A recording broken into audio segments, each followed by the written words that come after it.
us a call, Steve. He's a northern-bred, southern-fed, slick-talking guy. Listeners in his posse are the junkyard dogs. The SEC from Tennessee to calling them hogs. From Gainesville up to Lexington to the Titan Tiger Land. Nobody does it like Thom Abraham. I guess I'm on here. Am I on? Can somebody respond? Hey, good afternoon and welcome to the Thom Abraham Show. Today on a Top 10 Tuesday in the Doghouse, I am your host, Thom Abraham. So glad that you are with us today. And yes, we will have a Top 10 for you today. And I think we got a pretty good one today as well. So as Georgia goes for the elusive three-peat in college football, I have in front of me the last 10 teams to make a run at it and how all those teams fared in their third year, in the year that they went for it.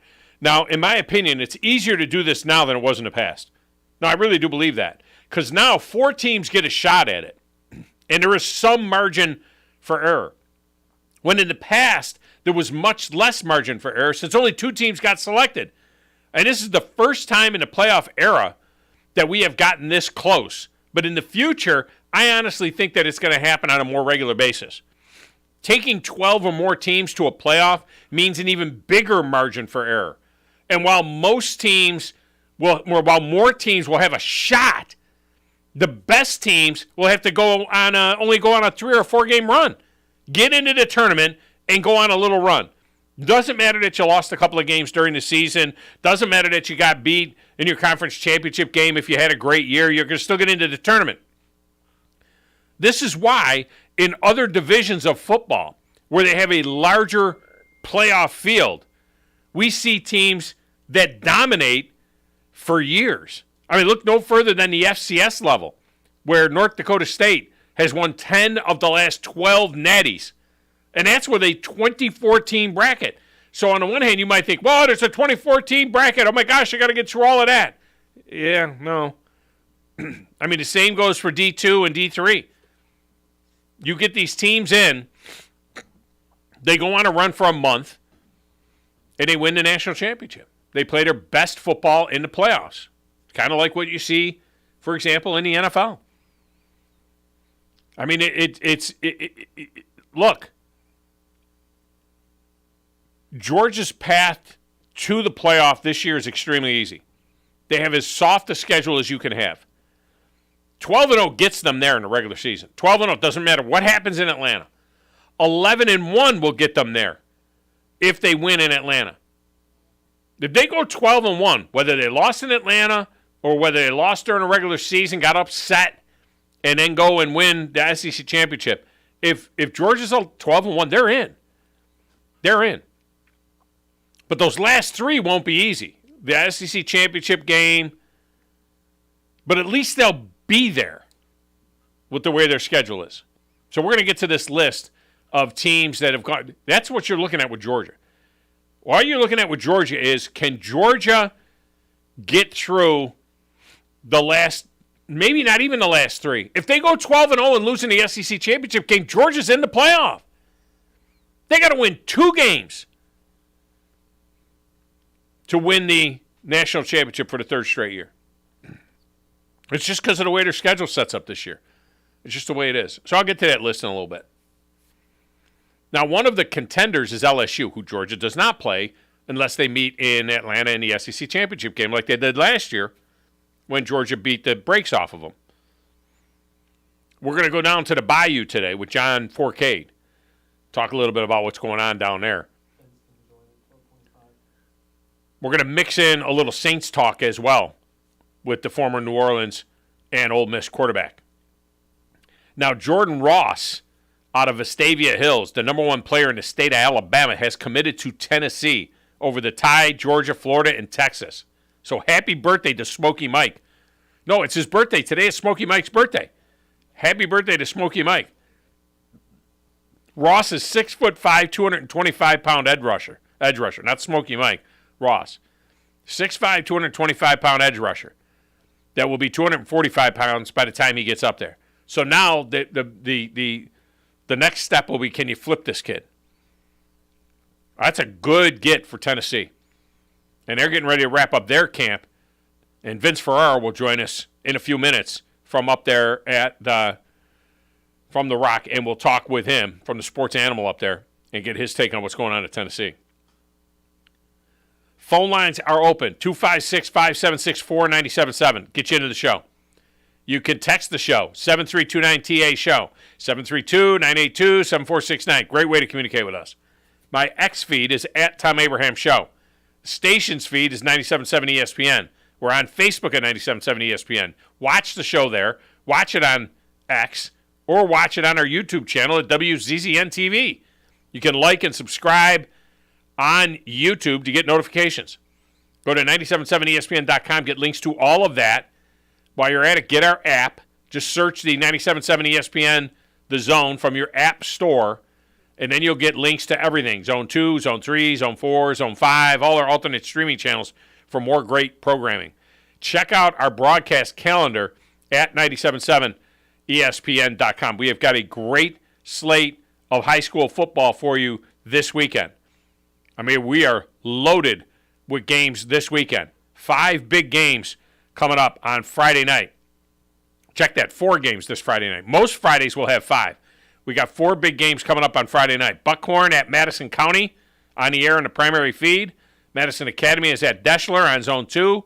Randolph hosts West Morgan on Zone 3. And Sparkman hosts Hazel Green on Zone 4. So you're going to want to get all of that. And on Saturday, we have added the Vanderbilt-Hawaii game. You say, well, Doug, it's Vanderbilt and Hawaii. Well, yeah, but it's the first SEC game of the season. And since we are the Valley's only sports station, why not carry that? So we'll have that as well, Vanderbilt and Hawaii. A lot going on. The Jim Harbaugh story. That situation is very interesting. Harbaugh and the Wolverines, they're trying to cut this thing off the pass, taking a little 3-game suspension during cupcake season. Not that he can't coach all week long, but that he won't be on the sidelines to see them beat the snot out of 3 cupcakes. And the thought that this has anything to do with a hamburger is just kind of ludicrous. To be totally honest with you. You don't really hear much from the NCAA on ongoing investigations.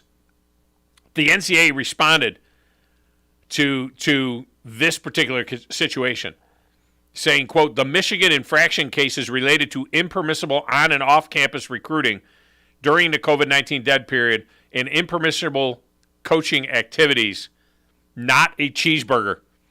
They just flat out said it. The NCAA, that says nothing about nothing, said this has nothing to do with a cheeseburger.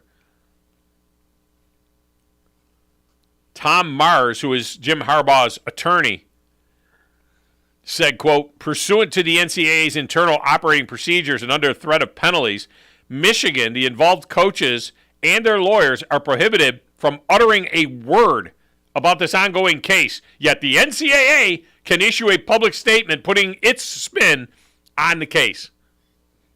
Boom. See where this thing goes. There's level 2 violations and a level 1 violation. The biggest thing to this whole story is the fact that Jim Harbaugh lied, to the NCAA, that he gave false information or was less than forthcoming, however you want to put it, when asked about it. That's the question. It's not about what did you do. It's about why did you not tell us exactly what you did when we asked you. It might have been a moot point at that point. They might have been able to get around it. The fact that what you need to do is get the lawyers from Suits and have those guys, try this thing. This would make a good storyline for Suits if that show was still on. My wife and I started binging it. Suits. I never even knew about this show. We started binging it like 3 days ago. We're through the entire first season into the second season. It's a great show. It's really a good show. All right, over there in that little glass booth with the slanted ceiling, playing the platters that matter and the stacks of wax and manning the phones and keeping us on the air. It's the one and the only DJ Grizzy Grizz. Who in the blue hell are you? What is your name? protect the... It doesn't matter what your name is. I'm the producer of this show. If I didn't step up, you're nowhere. I put this thing together out of spit and polish. I mean, this is ridiculous. It's a radio show. It ain't a 1-hour television spectacular. I think this is one of the traits of a really good producer. Keep the talent happy. I'm all jacked up on Mountain Dew. Now, Tom. Hey, Tom. He may be the smartest person that I've ever met. Testosterone high today. What's that? Testosterone, whatever the it is. Testosterone. I wake up in the morning, I piss excellence. It really doesn't matter what you think. It really doesn't matter what you say.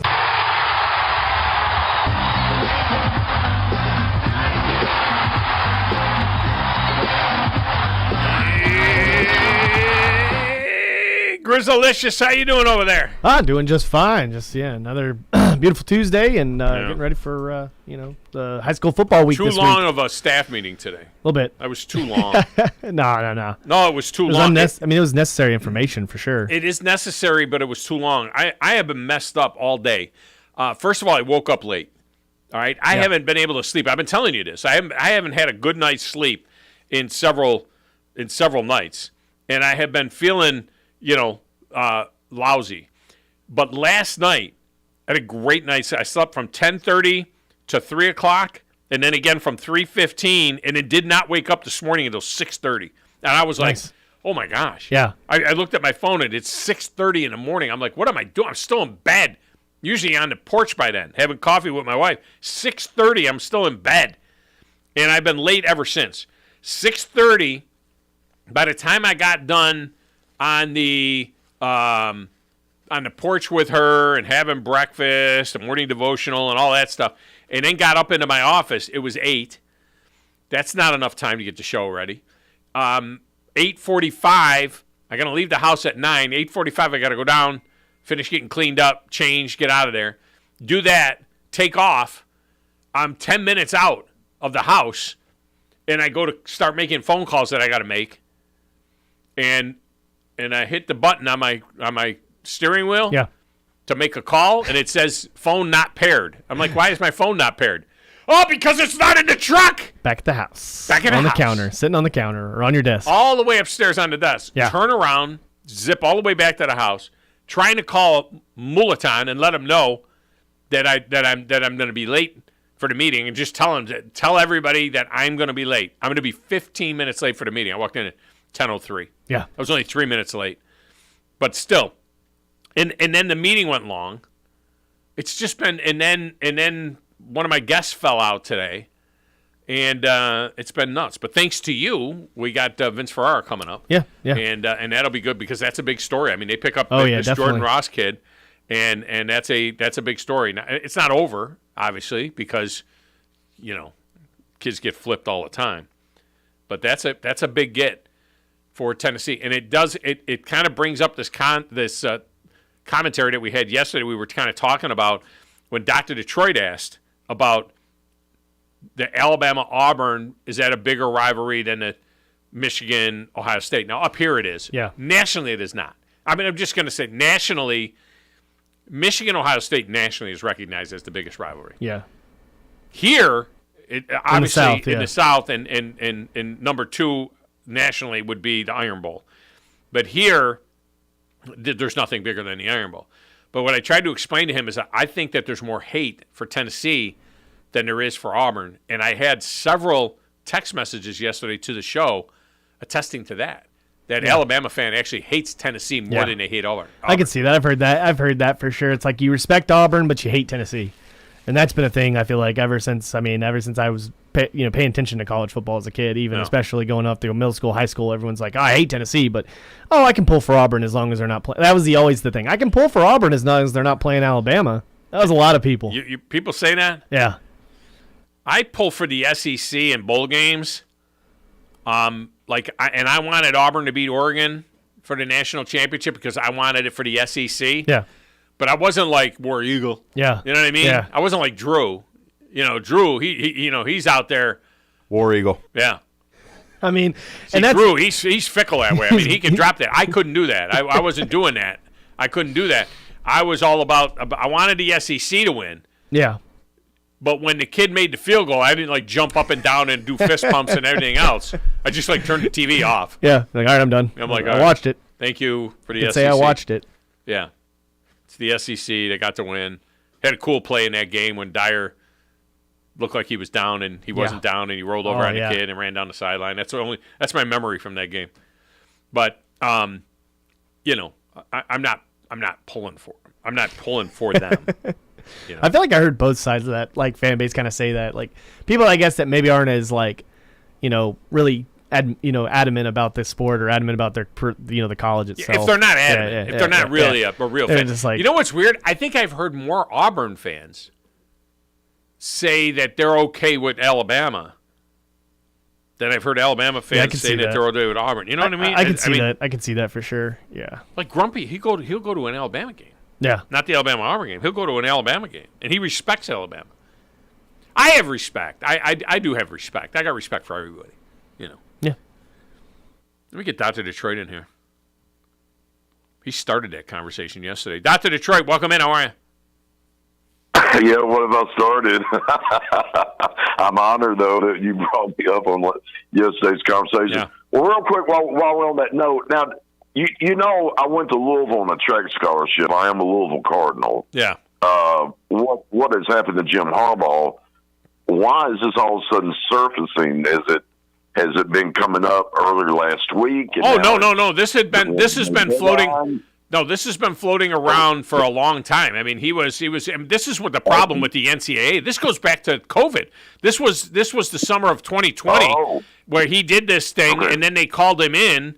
I don't know how it originally got started, but they called him in, and then he lied about what they did. But it wasn't about going and buying a cheeseburger for a kid. You know what I mean? It's more than that. Whatever it was that happened, and there's a couple of assistant coaches that are under the gun as well on this deal. So, but the bigger problem is that Harbaugh was less than forthcoming. You know, nobody wants to call anybody a liar, but he was less than forthcoming, if you will, on this whole deal. Right. Well, you know, I mean, several years ago, until they started beating the Buckeyes, and real quick, I'll tell you a funny story that they'll have you cracking up for the rest of your shift. Winning 2 in a row the last 2 years. You know, Jim Harbaugh, after I think going on his 8th year career being the head coach of the Wolverines. Yeah. Slightly. Now, the University of Michigan, you know, from the alumni's own to the president of the university and so forth, they said he will be our promised son for as long as he wants to be here. Yeah. So, in other that's words, the key. Is as long as he wants to be there, because every year now he interviews for an NFL job every year. Yeah. Right. But anyway, I am touched. Now, I told you how proud I am having a Louisville Cardinal as a backup quarterback for my Detroit Lions. Now, I totally forgot about the Braun brothers are coming back to the promised land. Hadn't heard of anything about Louisville's football season coming up or anything in that nature. But how did you feel about the news when the Braun brothers left Purdue to go back to Louisville? Well, Jeff Brom, I mean, alone, I think this is a really, really good get for Louisville. I think Louisville can become a thing again. I mean, they've been kind of in the wilderness a little bit the last couple of years, but I think that Louisville can and will definitely improve over the next couple of years. I'm a Jeff Brom guy. I think and I think he had a chance before to get this gig, but this is the time. This is the right time. Hey, I was in Knoxville with a bunch of my Ruby Tuesday employees. We took a road trip. Bartender, all of us had a blast. But it was only the second time that I've been to Neyland Stadium where I didn't realize when you go to the bathroom at halftime and you come back to your seat and the third quarter is almost over, you got a major problem for your restroom facilities and a daggone ginormic stadium, you know, at that time. And it's Jeff Brom versus Heath Schuler. Louisville was in the game through the first half, but second half is over with. But real quick, I was going to tell you, the great friend of mine, Derek Mason, the Looney Tune Michigan State Spartan Tennessee Titans, they had to turn his mic off. They said, Doc, you had him in a fetal position on the carpet like 40 seconds. We had to turn his mic off. I said, there's a couple. They heard I was going up and see Justin Verlander throw for the Tigers in our Thursday matinee game, and I was going through. I think I was going through the Cardinal Nation because I brought down I'm going through Cardinal Nation during rush hour, so it's 9:30, Eastern time. But I said, the couple things I hate about going and seeing the Detroit Tigers, and it's nothing really to do with the Tigers except for one thing, but the top thing is I have to go through the whole damn state or the Buckeye State to get there, and that's when Derek just let out a burst of laughter. And then he knows I drive America's best Thom, Detroit's pride, Ford. Yeah. And remember what Ford did to Ferrari in the movie? Yeah. We made Ferrari 4 years in a row look like a Denny championship already. But anyway, when I'm sitting in Al Kaline's corner out in the outfield, I got to turn my head and stare at General Motor products out in the outfield, but I can tip my head to the left and see Ford Field hovering over. And that's when he completely lost it. Yeah. And said, we love you so much because we never can underestimate what's coming out of your mouth next. Which you would say the same, would you not, Thom? I would. I mean, that's a Dr. Detroit thing. But D Mace is great. I mean, he's a tremendous guy. Oh, he's really good. Yeah, I think the world. Well, hey, let me let you get back to your regular callers. And I'm just blessed to keep in touch with you, buddy. All right, man. Appreciate you. It's Dr. Detroit on a ramble there. I'm not sure exactly what he said. All I know is he dropped a lot of names in there. It seemed like he dropped a number of names in there. Ford Field. He's complaining about. He dropped a little L. Kaline in there. He dropped a little Derek Mason in there. He spoke about the apparently there's a bathroom issue at Neyland Stadium. I wouldn't know. What Dr. Detroit needs to know is that, SEC fans don't go to the bathroom at the game. SEC fan goes to the bathroom before the game and then after the game. SEC fan doesn't go to the bathroom during the game. Don't miss a quarter because they're going to the bathroom. That's just the way it is. All right, we're going to break in here. When we come back, let's go up to Rocky Top. We're kind of going north and south today. We've been talking a lot of Alabama and Auburn.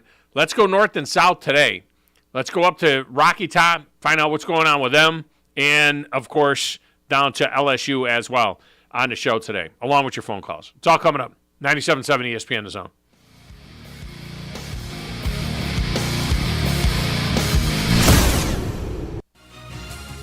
You're listening to the Thom Abraham Show on 97.7 ESPN The Zone. This is Brent Musburger's VSiN Action Update on 97.7 ESPN The Zone. Check out VSiN's catalog of original podcasts, daily and weekly programming to keep you in the know when you're on the go. Only at VSIN.com. Now, here are the latest lines from my guys in the desert. Major League Baseball postseason races remain tight. The Braves seem secure atop the NL East, while the Dodgers seem pretty safe atop the National League West. Other than that, division titles are all up for grabs. So are a number of wild card spots. Atlanta's still the favorite to win the World Series at plus 330, followed by the Dodgers at plus 450. Houston plus 800, the Rangers plus 900. Baltimore, the favorite in the American League East, minus 250.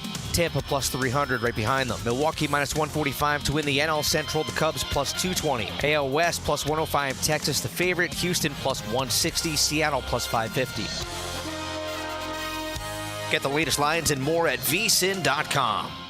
Thom Abraham here from my friend Brian Hamaker and his team at North Alabama Mortgage. Look, buying a home is the biggest purchase you will make in your life, and it can be a bit intimidating, so you want people that can help walk you through the mortgage process and get you the best deal possible. That's what North Alabama Mortgage does, and they do it in Alabama, Tennessee, and Florida, from first-time purchases to refis, conventional, VA, FHA, and USDA loans. They have the solution at North Alabama Mortgage. Visit NorthAlabamaMortgage.com to learn more. That's NorthAlabamaMortgage.com. Hi, this is Wes Neighbors. I'm here with Sam Fleming with Fleming Roofing and Restoration. Sam, tell the folks about Fleming Roofing and Restoration.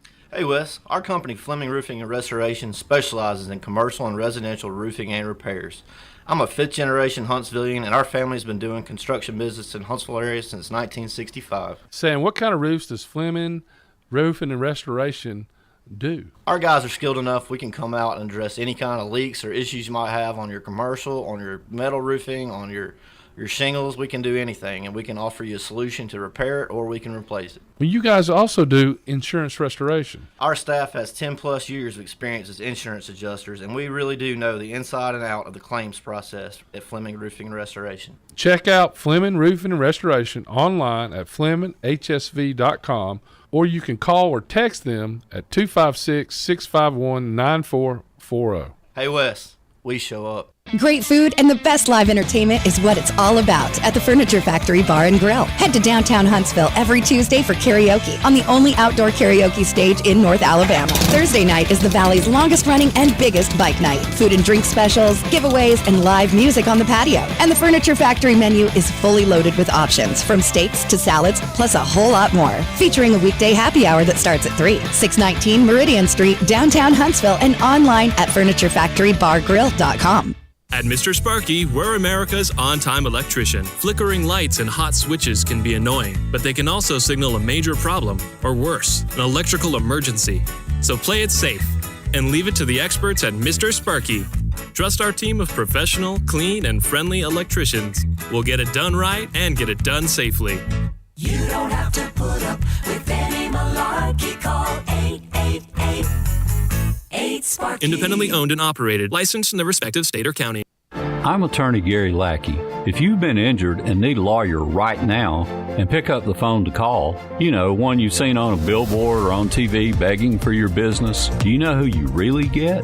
I'm attorney Jennifer Lackey. You want to talk to your lawyer. You don't want to reach a call center, not in some office 100 miles away. With the Lackey Law Firm, that never happens. My clients talk to me.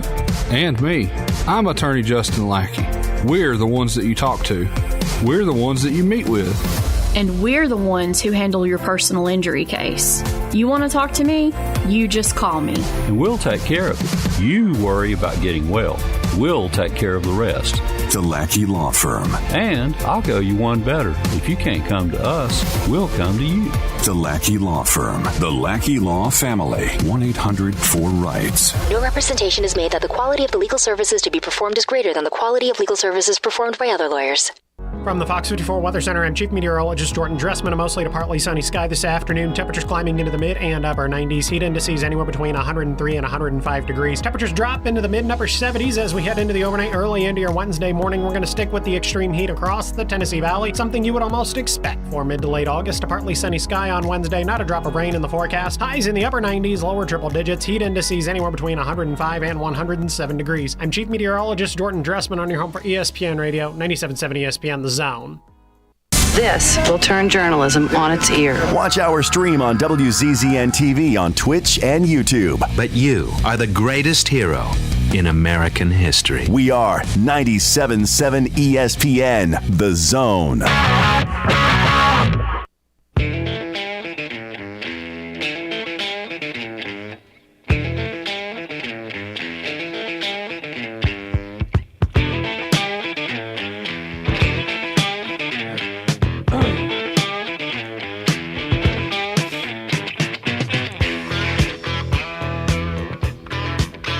This segment of the Thom Abraham Show is brought to you by the attorneys at Pond, Lehocky, Giordano. Injuries happen all the time at work, and motor vehicle accidents, slip and fall accidents as well. And if you're hurt at work or injured in an accident, call my good friends at Pond, Lehocky, Giordano. They are not just excellent attorneys, but true advocates who will fight for you, and they know the ins and outs of the legal game. So when you're facing tough times and you need a team in your corner that's got your best interests at heart, that's Pond, Lehocky, Alabama's law firm. They've got your back. For personalized and dedicated legal support, reach out to Pond Lehocky at 855-774-3838. That's 855-774-3838. You heard that weather forecast. There are games this Friday night that are getting backed up a little bit. We haven't heard yet any of the games on our network that are being backed up, but there are games that are getting backed up a little bit due to weather, so stay tuned and we'll keep you posted on all of that. All I know is that last week, it was the most beautiful week of August weather that I've ever experienced since I've been in the Dirty South, which is over 20-something years now. And it was absolutely gorgeous. I mean, there was one day last week it was 78 degrees and sunny. Not a 78-degree rainy, dreary day. Remember that day? It was 78 degrees, Felt really nice. It Walk was the dog around. Low humidity. It was a little bit cool at night. It was beautiful. This week, we're living on the sun, okay? I got in my truck yesterday and middle of the afternoon after the show, and it said 115 degrees, heat indice.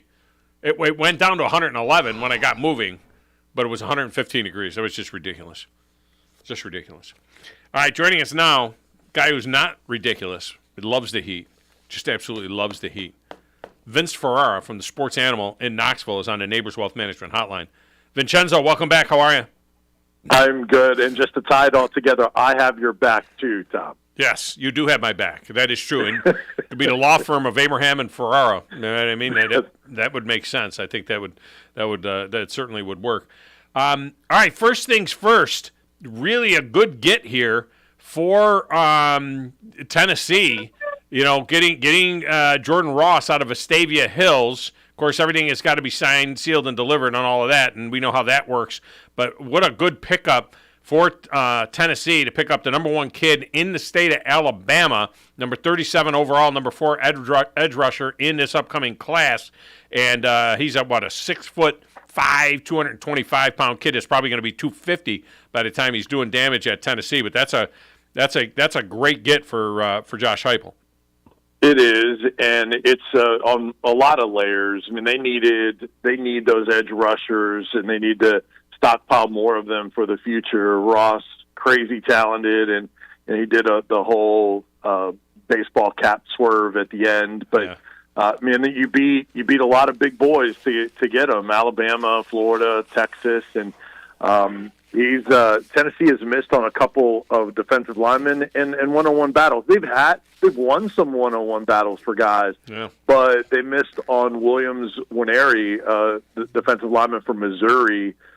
So recently they picked his hometown university, his home state university. So they needed it. He's explosive. He has all of the tools that you're looking for an edge rusher. And you mentioned too the body to be able to add to it. We've already seen guys in their second year rush guys, those guys that play Leo, Joshua Josephs, James Pierce Jr., those guys from year 1 to year 2 put on 20, 25 pounds of muscle. So you project him to be able to do that as well. And then you have an SEC body on top of the length. And it's not just the height, it's arm length that those guys bring to the table. So it was a big get, and it just showed it's another 5-star that they can kind of stamp the approval of what's going on with the results they've gotten on the field so far. Texas was in on him, Florida, Alabama. He picks the Vols. Now, you mentioned the Missouri kid. I mean, that's a weird scenario up there. I mean, this is a deal where the governor has now signed into law that if a kid commits to a in-state school, and all he has to do is, sign some sort of a financial aid agreement with that school, he can begin getting NIL money in his September 1st of his senior year of high school. I mean, this thing is out of control. I mean, this is ridiculous.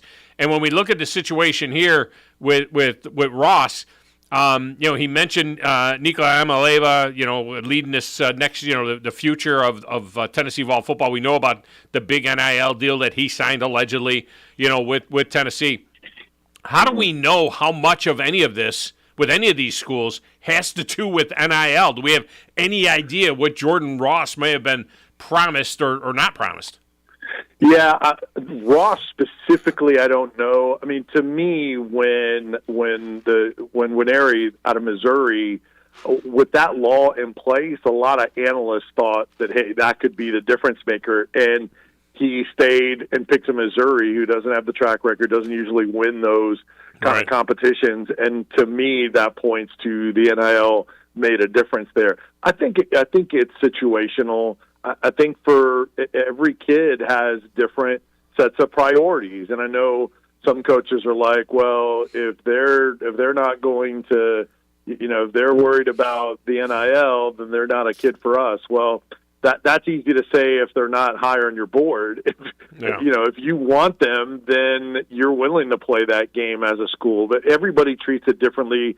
If you're going to get NIL opportunities and they're very similar, then the football is going to rise up. The football should rise up. The NFL, I think, still should be the number one priority. But I think the NIL can end up being a tiebreaker if a kid looks at schools very similarly. I don't know about Ross specifically, but I do think it's a factor. I think Tennessee has been very competitive with their collective Spire Sports in the NIL landscape. But look, you got to be able to hold your own in other areas, like proving that you can prepare guys for the NFL, the winning, those kind of things. You got to bring other things to the table. It can't just be NIL. Yeah. Last month they had gotten the commitment out of Mike Matthews, the number 13 prospect overall, number 4 receiver in the country. He commits. Auburn apparently had offered him both in football and in basketball. They were going to let him play basketball as well. The kid's out of Georgia. How important is it for Tennessee, which has a reputation back in the days when Philip Fulmer had it going on recruiting? They used to talk about the national recruiting footprint for Tennessee.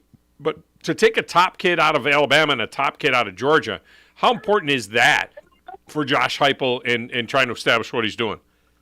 Well, and they have guys from those states, a lot of Georgia guys on their roster, and some important players out of Alabama too. Squirrel White, wide receiver in his second year, is from Alabama. They have a freshman that came in the summer that's been impressive, running back from Birmingham, and Khalifa Keith, and there's others. And then obviously Georgia has always been an area that they're competitive in and get their fair share of guys, just like everybody's getting into the state. But specifically with Jordan Ross, that wide receiver position with Matthews, you get some and you don't get some. As you know, from a couple of weeks back, Amari Jefferson was an in-state kid in Chattanooga, and he picked Alabama over Tennessee. So you win one and you lose one. So those kind of things happen. It's just a matter of, are you picking and getting commitments from the right guys?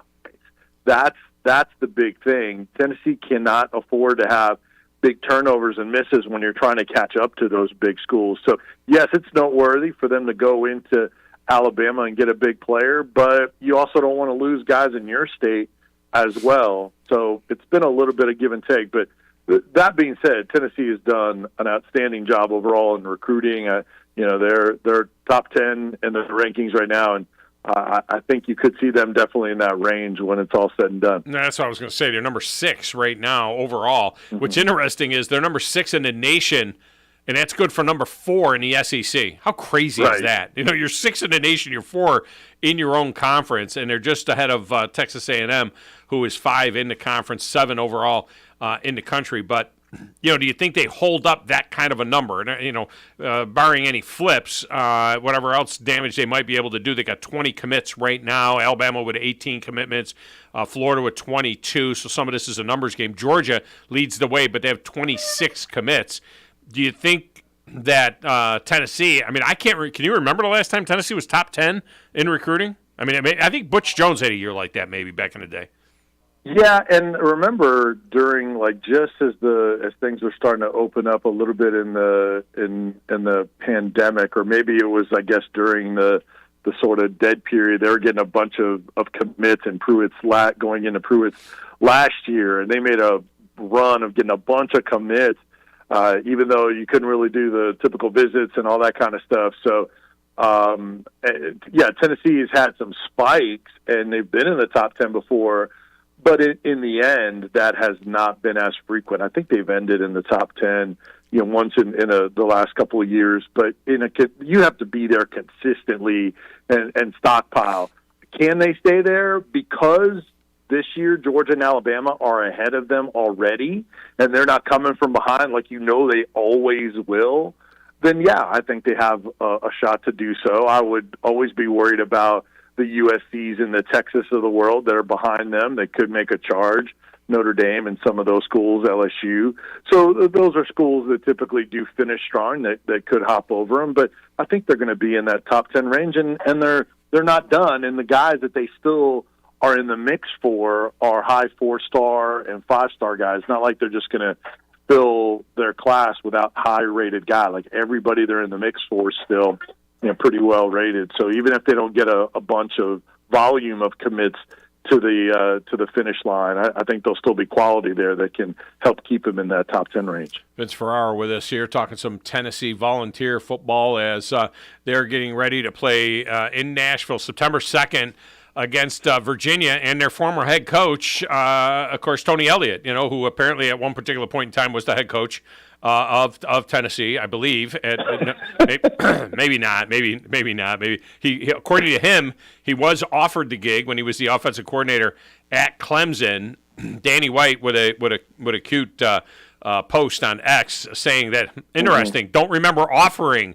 But he said interviewed several candidates, offered one. Is this semantics? Is this one of those deals where, maybe Tony Elliott never actually had an offer because Tony Elliott wasn't going to accept an offer? You typically don't offer a guy that's not going to take the gig, that type of thing. Or is this Tony Elliott kind of fudging the truth a little bit? Yeah, it is. It is interesting how this is playing out. I think for CYA, and you usually just do one official offer.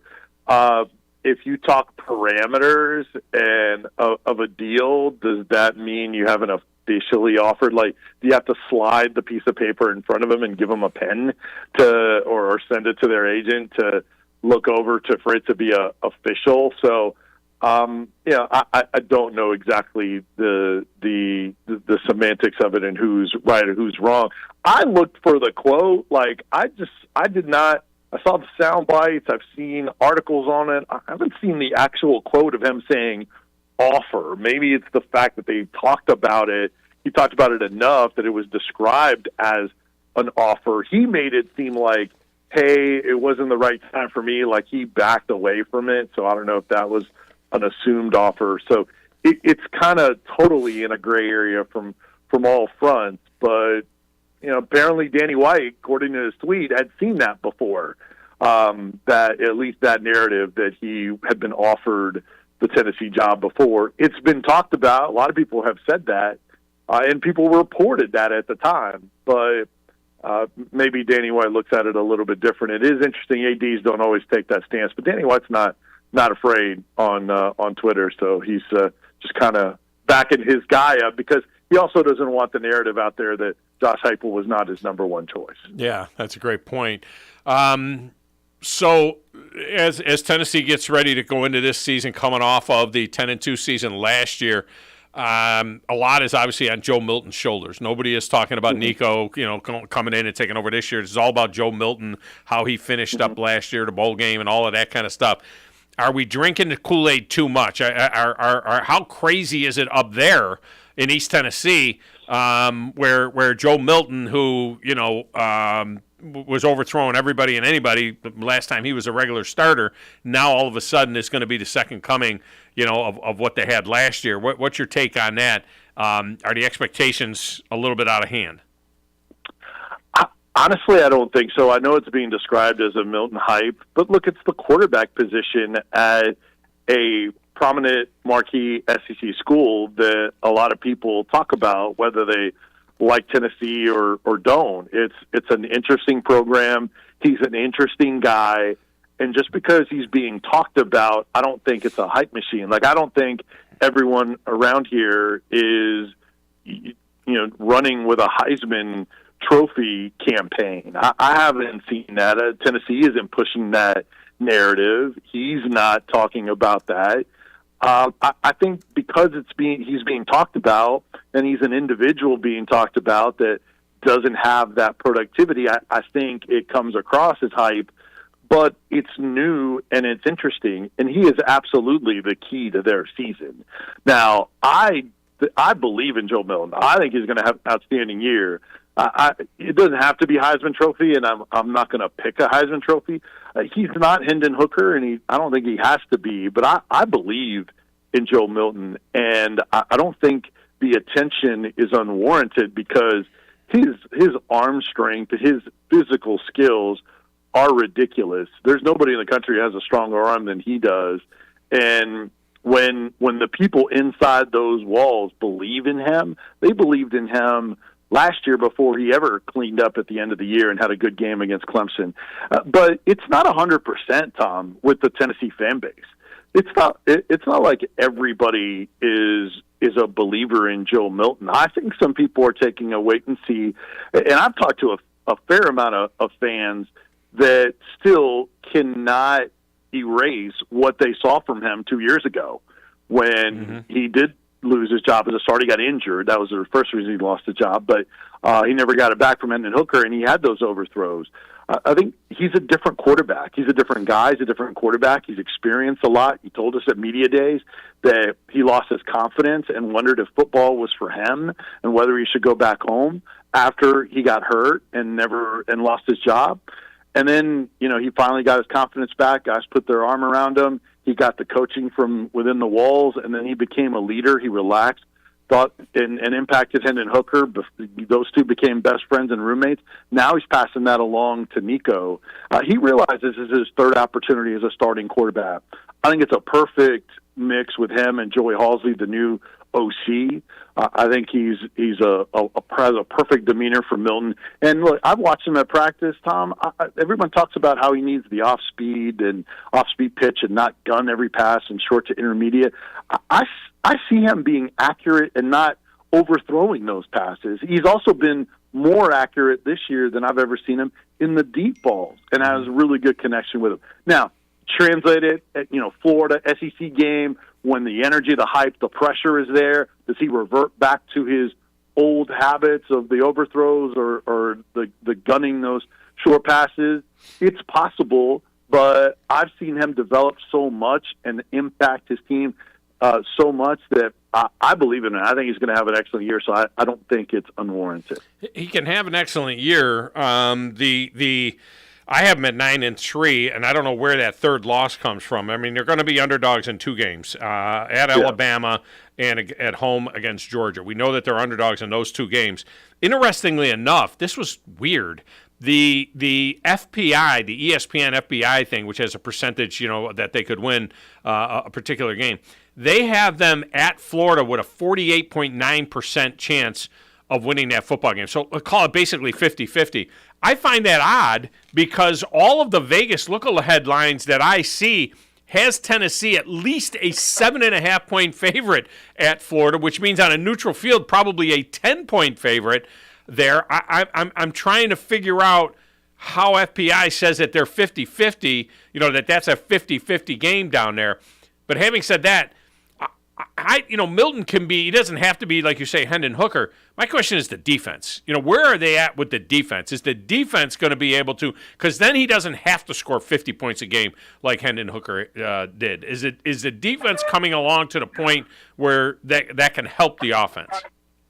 Well, first off, you're the reason why I think people are buying into Florida or giving them more of a shot to win is because Tennessee hasn't won at Florida in about 20 years. Yeah. So that, and the same with Alabama. I think it's the same year, 2005, 2003, something like that. So that's why there's some history of Tennessee against lesser Florida teams at times, not stout Florida teams beating Tennessee there in Gainesville. So I think that's part of the equation. I think Florida's a 5-7 team personally. So I don't see that being an L, but you never know. South Carolina wasn't supposed to be Tennessee last year either. So, and as far as the defense, you're absolutely right. That's number two in the most important things. Like, if Tennessee doesn't get really good quarterback play, then the defense isn't going to be a factor for them being in contention for the playoff or winning the East or any of that kind of stuff. The defense won't matter if the quarterback position isn't right. So that, to me, is number one in the priority, but the defense is right there behind them because they won a ton of games without a very good defense last year. What the defense can do is give you a chance to even surpass what they did last year if they are improved on defense. It's a mix from what I've seen and heard so far in camp, Tom. Their secondary to me is still unsettled. I think they have 20 scholarship guys, 9 either seniors or redshirt seniors. So they've got guys that have been through it before, but do they have elite guys? That is the question. It's not like LSU, or Florida or Alabama where they're the NFL's DBU. We haven't seen that from Tennessee. We don't know that. They have 5 true freshmen, all of which have been here since the bowl practices. Do they at some point early in the year hop over some of those veteran guys, now give them the speed, athleticism, and ball skills that maybe they don't have as much of with the top guys? I think a lot of guys are very similar, interchangeable. Is that good enough? I think it would only be good enough to be a little bit better if their front is better and they get after the quarterback more. They need the pressure on the quarterback, game-changing plays, get them off the field on third down, get the key turnover to close out a high-scoring game. That's what they need. And it's still TBD on those edge rushers, but they've developed some really good depth on the interior of the defensive line. I think Amari Thomas is, top 2 or 3 preseason SEC caliber, even postseason all SEC caliber defensive tackle. Omar Norman Lott has had great raves, including for Rodney Garner, DL coach, on how he has performed and how good he's been at tackle. Elijah Simmons, Byron Easton, Karat Garland, who started a bunch of players. They have a 5-star in David Hobbs in there as well. So they've got even better depth than they've had in a long time on that D-line, and they rotate a lot of guys through. So I think that defensive line, if they can add the edge pass rusher, can compensate things on the back end. They're improved at linebacker. So with Keenan Peely coming over from BYU, although very young behind them, I think they can be a little bit better. But because the back end still does not have any elite guys, Nico Slaughter's probably the best of that group, but I still think that's a question mark for them, and then maybe that one thing that kind of hold them back from getting to where they were last year or better than that. Always a pleasure. Vince Ferrara has been our guest. Vinny, I appreciate you so much. Great stuff as always. Check him out on the Sports Animal up there in Knoxville. He's our go-to guy when it comes to the Tennessee Volunteers. Vince, I appreciate you. Yeah, appreciate you, but I'll be in Nashville, so holler if you need anything for this. All right, appreciate it. Thank you. Vince Ferrara. All right, let's get a break. We'll come back, wrap up hour number 1, set you up for hour number 2, next on a Top 10 Tuesday in the Doghouse, 97.7 ESPN, The Zone.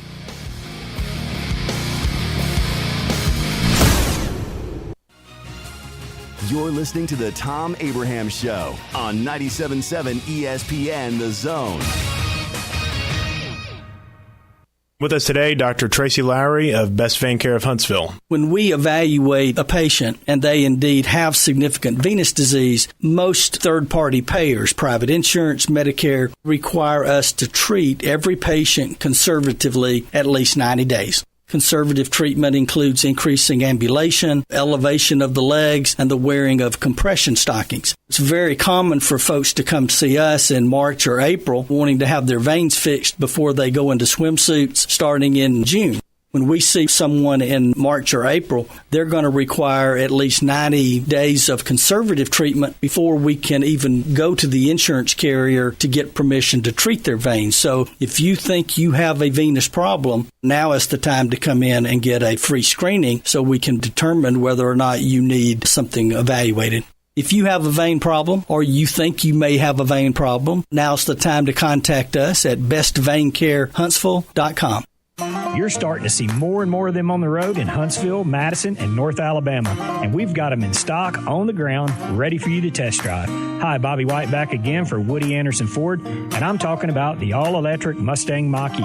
Come experience the torque, exhilaration, and technology of our all-electric 2023 Mach-E, and you'll see why folks are leasing and buying them as fast as we can get them. And that's not to mention you may qualify for a $7,500 tax credit. Woody Anderson Ford is offering financing as low as 2.9% for 60 months, plus $3,000 in bonus cash on the 2023 Mustang Mach-E. Or you can lease one for $449 a month. And we've also got 23 Bronco Sports for $399 a month. These are 36-month leases with $52.71 on Mach-E, $37.09 on Bronco Sport due at signing. Zero security deposit, just tax tag title, and your good credit. These offers end September 4th. Call 539-9441 for complete details.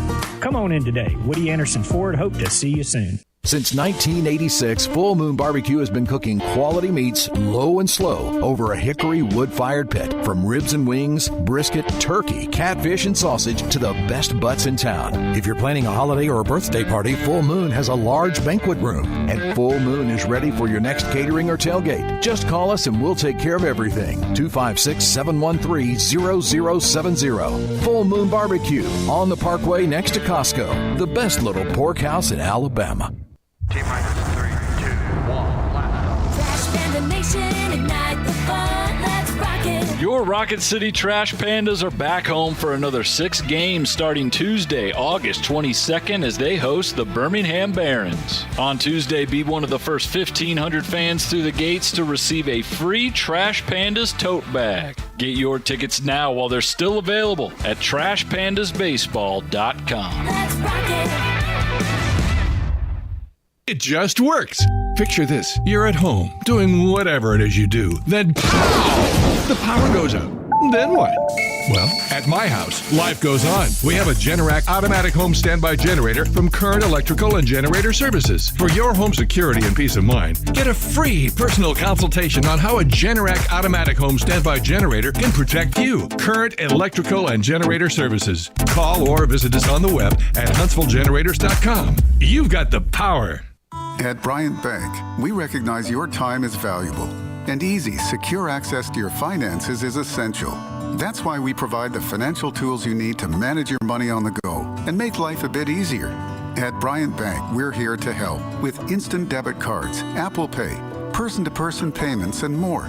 Bryant bankers want to show you how beneficial our digital banking services can be. Learn more at bryantbank.com. Bryant Bank. Live legendary. Member FDIC. From the Fox 54 Weather Center, I'm Chief Meteorologist Jordan Dressman. A mostly to partly sunny sky this afternoon. Temperatures climbing into the mid and upper 90s. Heat indices anywhere between 103 and 105 degrees. Temperatures drop into the mid and upper 70s as we head into the overnight early into your Wednesday morning. We're going to stick with the extreme heat across the Tennessee Valley. Something you would almost expect for mid to late August. A partly sunny sky on Wednesday. Not a drop of rain in the forecast. Highs in the upper 90s, lower triple digits. Heat indices anywhere between 105 and 107 degrees. I'm Chief Meteorologist Jordan Dressman on your home for ESPN Radio, 97.7 ESPN The Zone. You want to see what I bring to the party? Congratulations to The Drive as we celebrate a decade of Wes and Steve. Here's to 10 more. Now Sonny and Cher would say, that's on you, babe. 97.7 ESPN The Zone.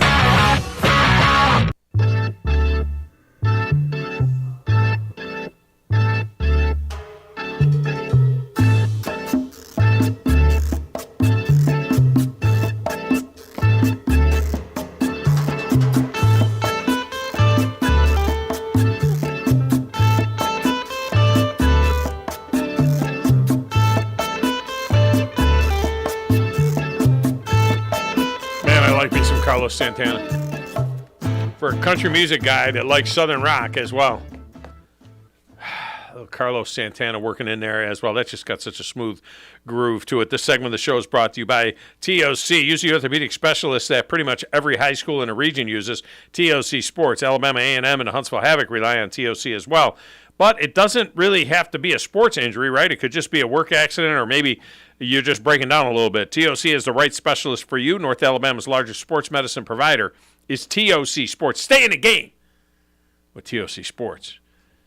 All right, we're going to head down to the Bayou. We're going to head down to New Orleans.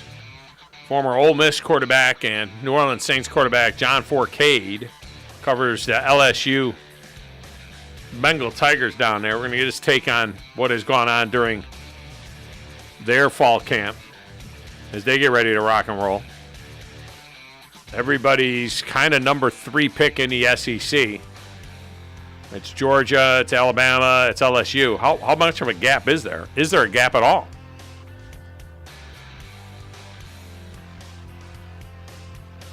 We'll get that going here in just a few minutes. I'm Thom Abraham. It's the Top 10 Tuesday. I got a good Top 10 for you as well. We're going to run that down in hour number 2. Right here on 97.7 ESPN, The Zone.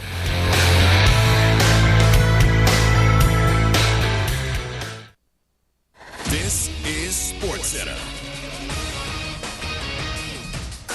I'm Christine Lisi. Breaking news, Major League Baseball has placed Rays shortstop Wander Franco on the administrative leave list amid multiple investigations into alleged relationships he had with underage girls in his native Dominican Republic.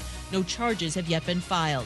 Nationals manager Dave Martinez agreed to a 2-year extension with the team he led to a World Series title 4 years ago. NFL, Buccaneers have named Baker Mayfield their starting quarterback, the former number 1 overall pick, beating out Kyle Trask for the starting job.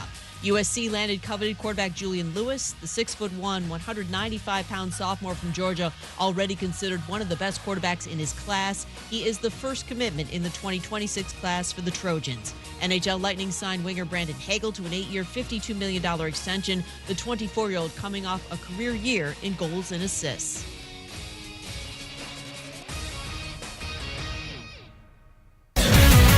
WZZN, Union Grove, Huntsville, Alabama. 97.7 ESPN, The Zone. Tom Luganville here for my friends at Woody Anderson Ford. Bobby White and his team take great pride in their service department, and you can see it the moment you walk into those beautiful new service lanes. And just like a championship team, they all work together to make sure your experience is second to none, whether you drive a Ford or not. Also, check out the gold certified pre-owned inventory at Woody Anderson Ford for great deals every day. Stop by and see them at Jordan and Sparkman or at Woody Anderson of Madison on Hughes Road, or visit WoodyAndersonFord.com. Hey there, Bob Baumhauer here. Score big deals at Baumhauer's this football season and order from our Inflation Bites menu. Try our Buffalo Wing Special with fries and a complimentary beverage for only $9.99. And what's football without a cold beer? Our pitchers of Yingling and Yingling Flight are only $7.99, served all day, 7 days a week. And huddle up, football fans. Sign up today for our free NFL Pick'em contest at Baumhauers.com for weekly prizes. Baumhauers, legendary fun and legendary food.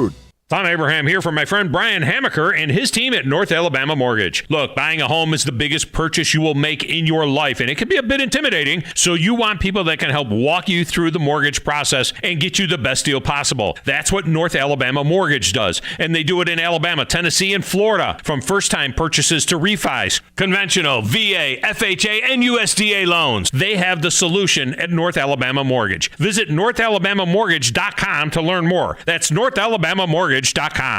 From the Fox 54 Weather Center, I'm Chief Meteorologist Jordan Dressman. A mostly to partly sunny sky this afternoon. Temperatures climbing into the mid and upper 90s. Heat indices anywhere between 103 and 105 degrees. Temperatures drop into the mid and upper 70s as we head into the overnight early into your Wednesday morning. We're going to stick with the extreme heat across the Tennessee Valley. Something you would almost expect for mid to late August. A partly sunny sky on Wednesday. Not a drop of rain in the forecast. Highs in the upper 90s, lower triple digits. Heat indices anywhere between 105 and 107 degrees. I'm Chief Meteorologist Jordan Dressman on your home for ESPN Radio, 97.7 ESPN, The Zone.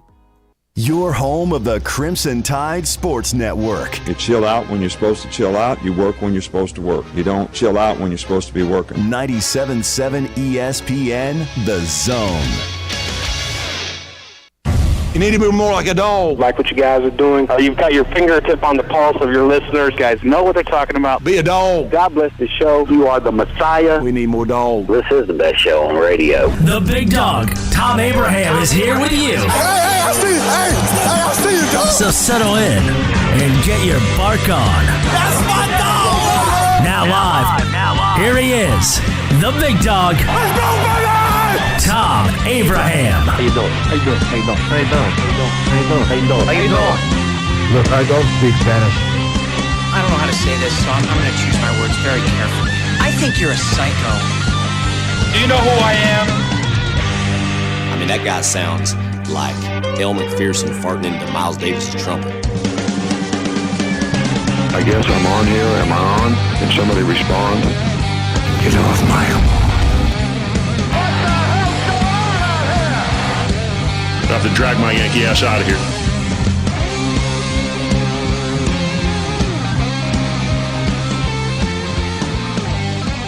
Welcome back, hour number 2 of the Thom Abraham Show. This segment of the show brought to you by the service department at Woody Anderson Ford, where their service team is not only experts in the service of Fords and other makes, but they also use genuine Ford and Motorcraft parts on every Ford service job. And they do tire rotations, wheel alignment, brake jobs, oil changes, engine tune-ups, tranny work as well. Their service department and Quick Lane Tire and Auto Centers have got your Ford or other make covered. Now, they got dependable service no matter what the make or model. It's a tremendous body shop down there as well, and they'll take care of the insurance for you. Don't forget the Certified Gold pre-owned vehicles as well, plus the new inventory at Woody Anderson Ford. Of course, I'm driving a Woody Anderson Ford F-150. My wife drives a Woody Anderson Ford Ragtop Mustang as well. They're at the corner of Sparkman and Jordan Lane. Woody Anderson Ford, the only place I've gone in the Tennessee Valley since 2004. It's my place, Woody Anderson Ford. And my guy is John Forcade, who covers LSU and the New Orleans Saints down there in New Orleans, where he played quarterback for the Saints. Of course, played his college football at Ole Miss as well, and he joins us now on Neighbors Wealth Management Hotline. John, welcome to the show. How are you? Hey, Tom, I'm doing well. How are you this beautiful, hot summer day here in the Big Easy? Yeah, hot is the imperative word. At least you get a breeze off of the Gulf, I would hope, down there. I mean, right now it's hotter than hubs of hell. I feel like we're sitting on the sun right now here.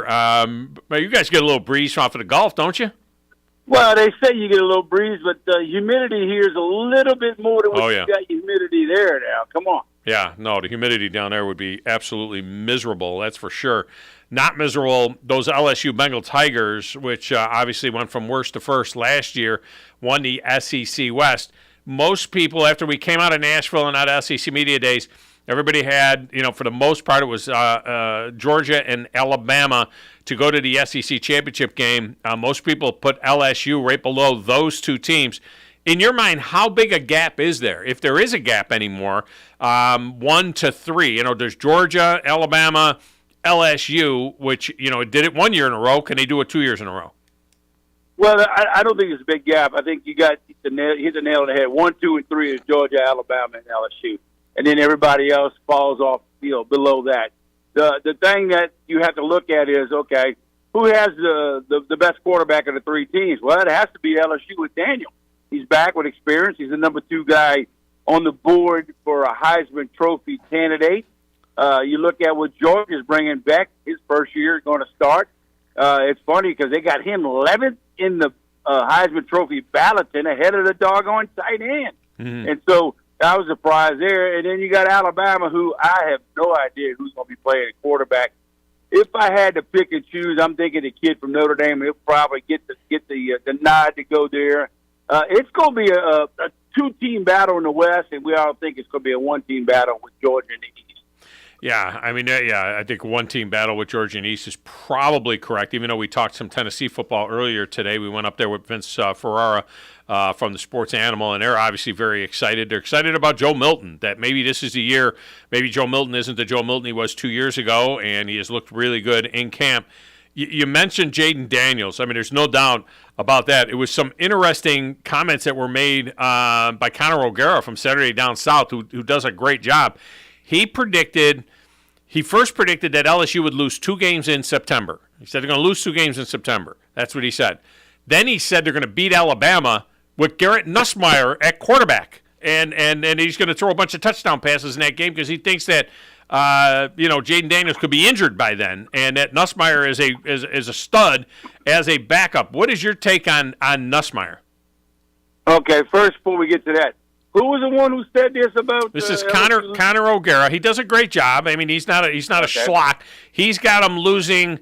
He thinks they'll lose the game against Florida State in Orlando, and then he thinks he dumps that game at Ole Miss. That Ole Miss will bite him, at Ole Miss, and that's September 30th. So that's the 2 losses. Gotcha. But then he says he beats Alabama, and they go 10-2.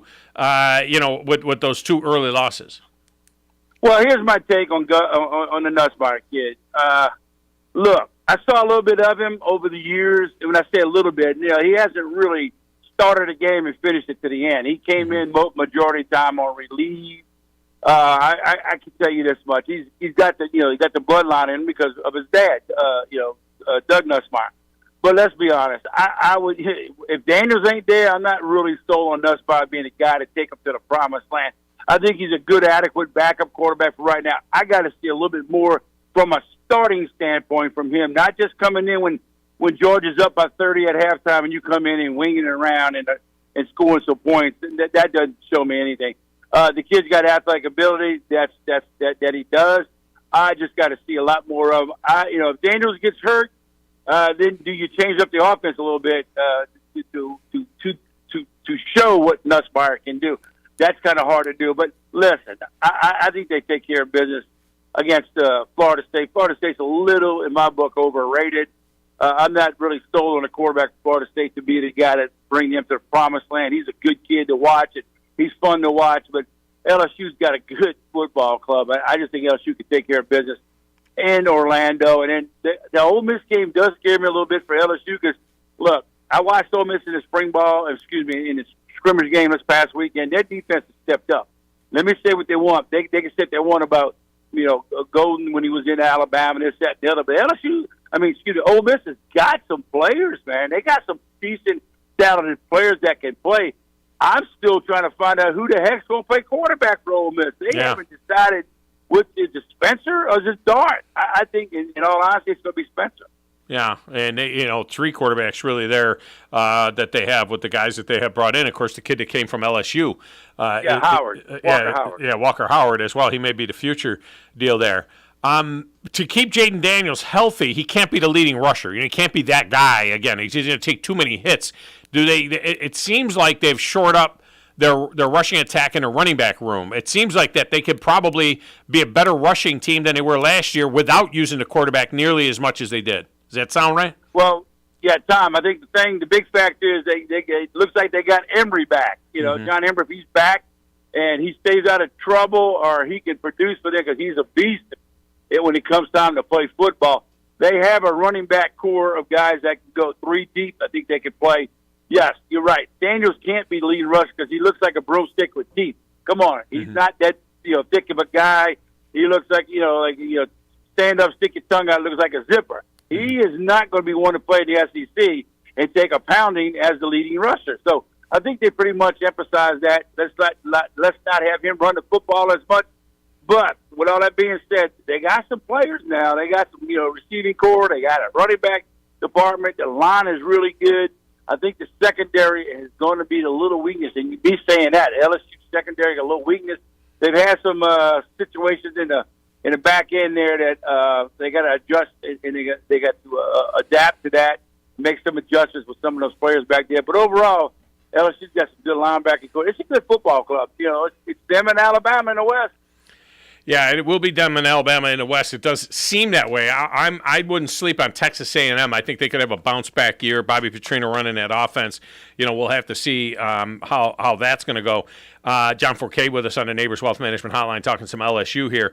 Their run defense, this is going to be an interesting part of this Alabama-LSU game when it comes to pass in Tuscaloosa. Now, I'm a big believer in Nick Saban in these redemption games. I'm calling it the redemption tour. When Tennessee comes in and when LSU comes in, they could go scorched earth. There's no doubt about it that Alabama could do that. But the LSU's going to have to be good in the run defense. Last year, they allowed almost 150 yards a game on the ground, middle of the pack in the SEC. You talk about the linebackers that are back, and Greg Penn and Harold Perkins Jr. and Greg Brooks Jr., these guys here. The kid they brought in from Oregon State's pretty good. The Spates kid as well.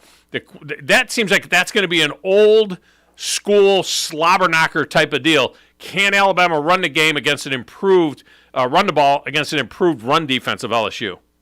I think that's what LSU worked on this offseason to get those players in. They solidified the depth at linebacking core. They've always been pretty doggone good in the linebacking department. And they've always been pretty doggone good with some defensive front linemen.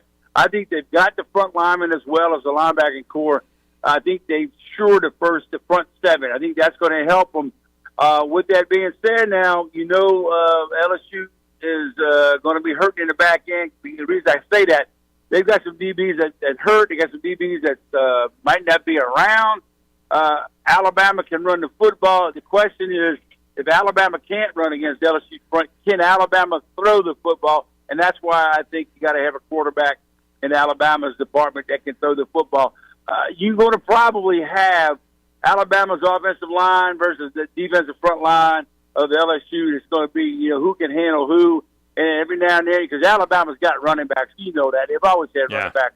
So we'll see what happens in that department. It's going to come down to time is, can Alabama throw the football against LSU?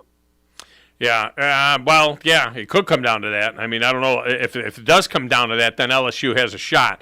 There's no doubt about it. I don't think LSU wins that football game. I agree with you. We had a conversation today at my shop this morning. A couple guys came in running their miles, and I said, "Let me tell y'all something right now. Don't think Nick Saban won't be ready." I said, "You can see Nick Saban then winning by 17 over Alabama at home. Revenge." I said, "That's a game you don't want to play right now." At Alabama. It was different now if he was playing back-to-back games and you had to be at LSU, but you're going to Bama. It's going to be tough.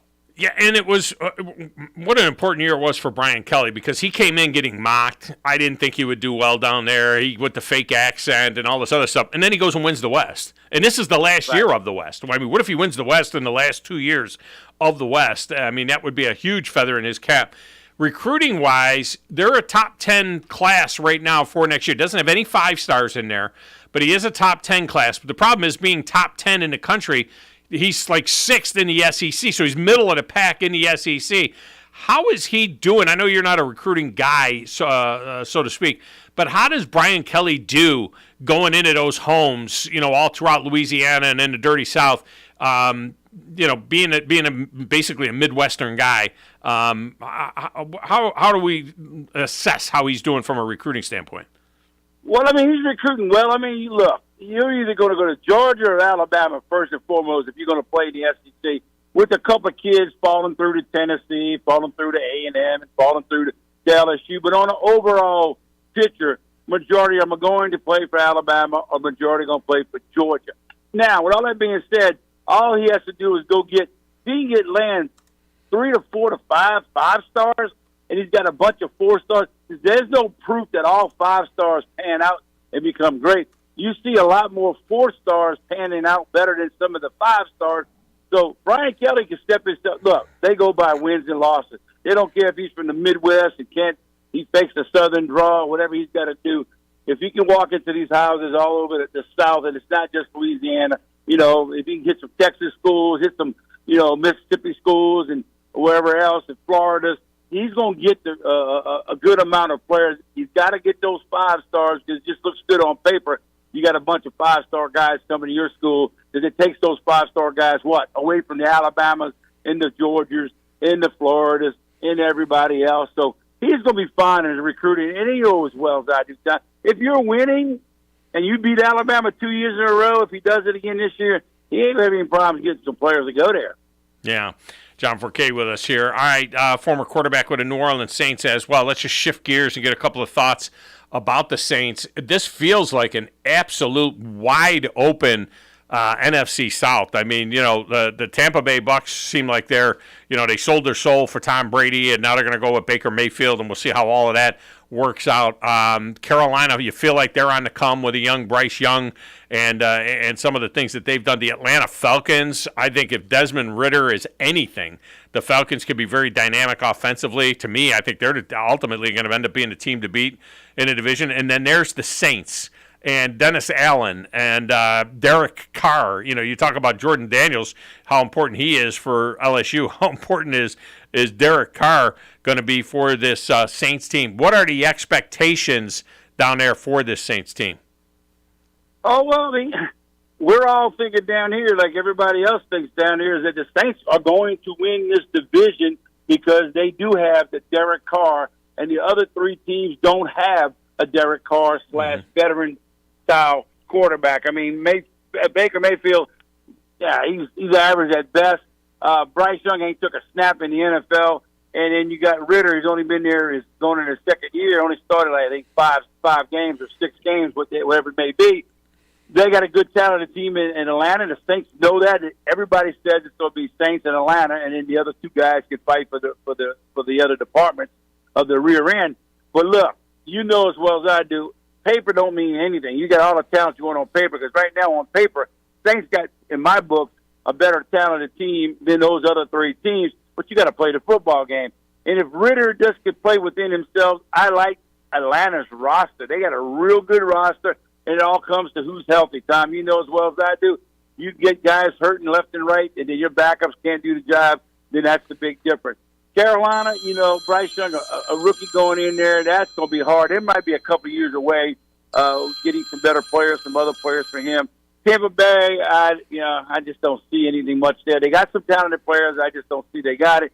But now with the Saints, DA, as Dennis Allen, if he does not produce with this ball club, he's gone. There's those two ways around it. Everybody around the facilities know that. What's the number? Do they have to make the playoff, or what are you looking at?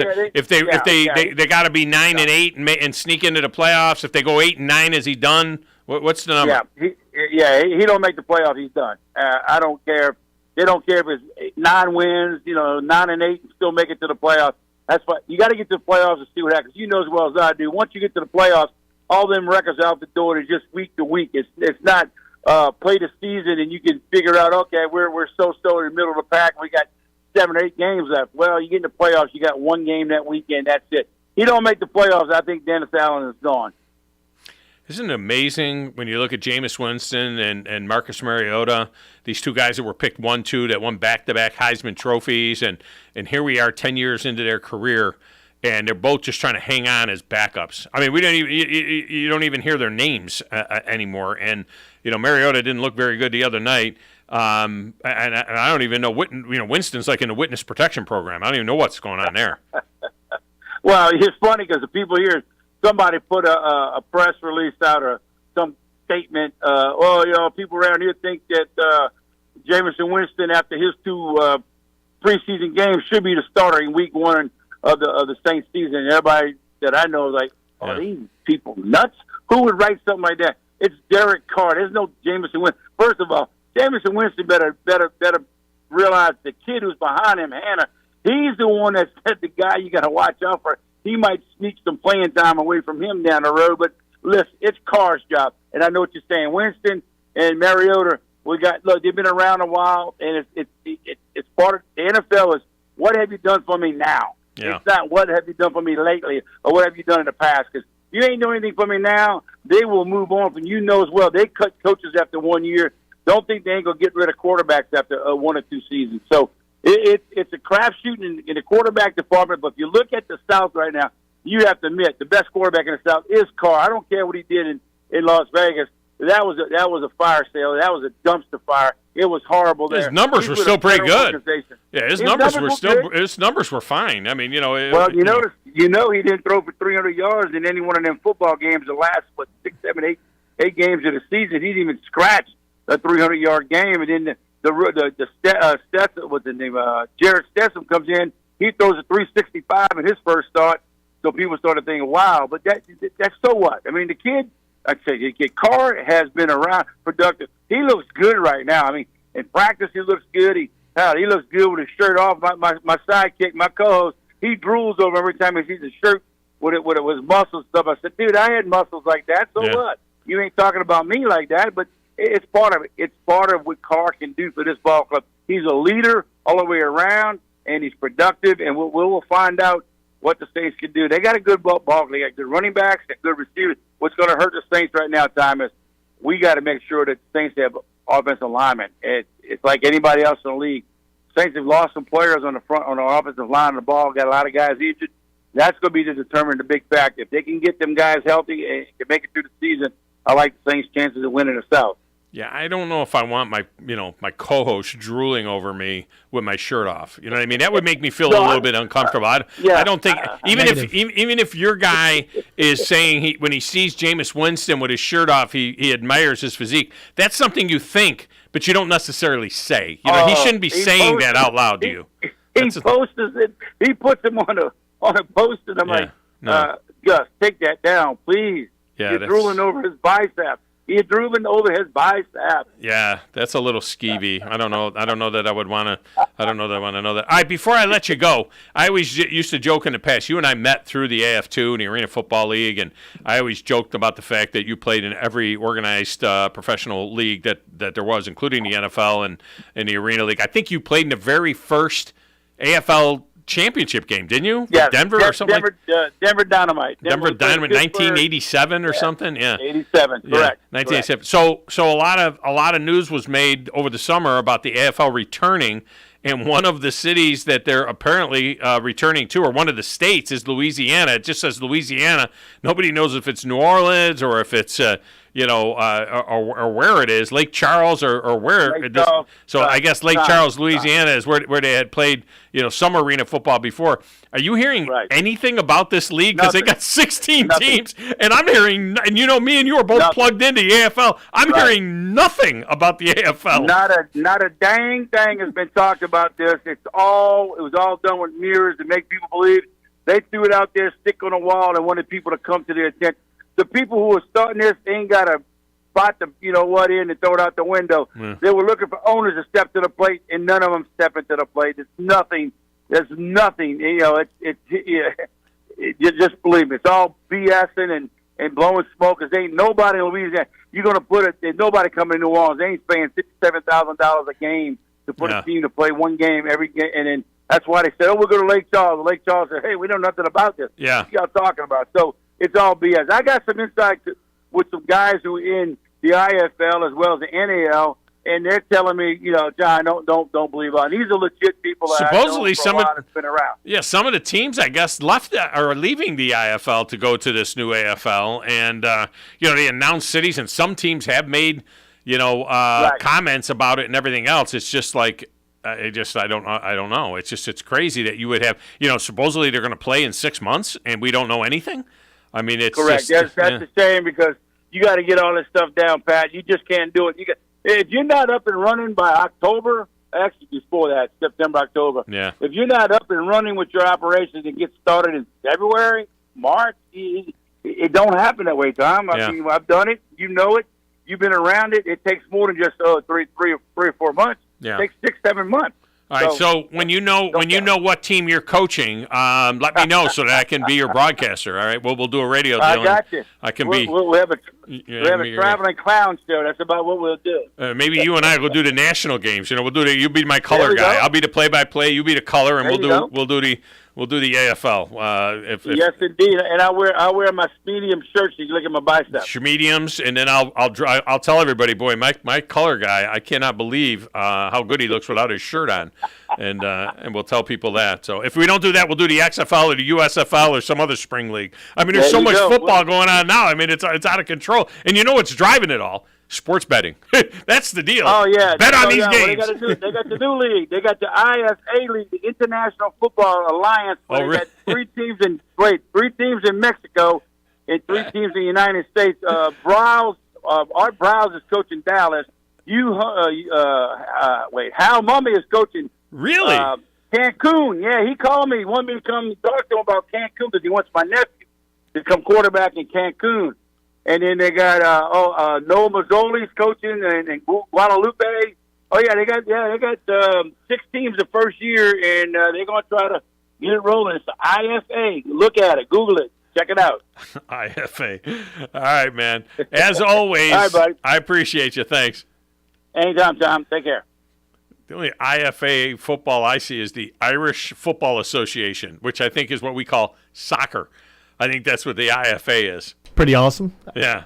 Bunch of short guys. Maybe that's around playing soccer. Well, wait a minute. Here it is. International Football Alliance. 11 outdoor football, 11-man American Football League. Inaugural season June of 2024 with 6 teams.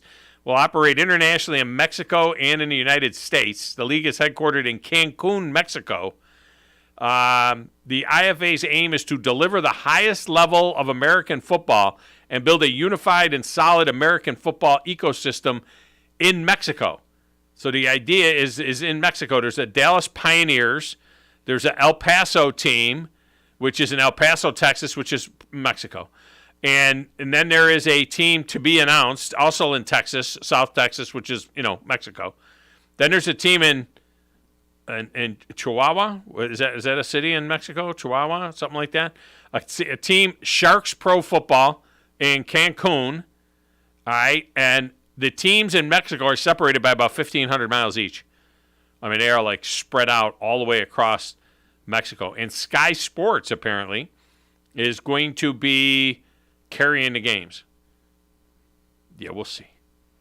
Everybody and their brother has got a football league. Of course, they'll probably get higher ratings and TV ratings than soccer as well. I mean, I don't even know. All right, let's get a break. When we come back, our Tuesday Top 10 is next on 97.7 ESPN, The Zone.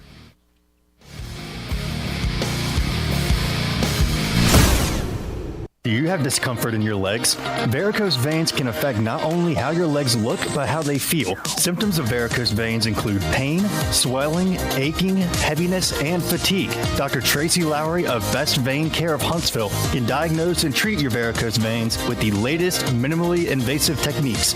Diagnosis and treatment is covered by most insurances. Call 256-715-7151 to schedule your free screening. Go to bestveincarehuntsville.com. Thom Luganbill here for my friends at Woody Anderson Ford. Bobby White and his team take great pride in their service department, and you can see it the moment you walk into those beautiful new service lanes. And just like a championship team, they all work together to make sure your experience is second to none, whether you drive a Ford or not. Also, check out the gold certified pre-owned inventory at Woody Anderson Ford for great deals every day. Stop by and see them at Jordan and Sparkman or at Woody Anderson of Madison on Hughes Road, or visit WoodyAndersonFord.com.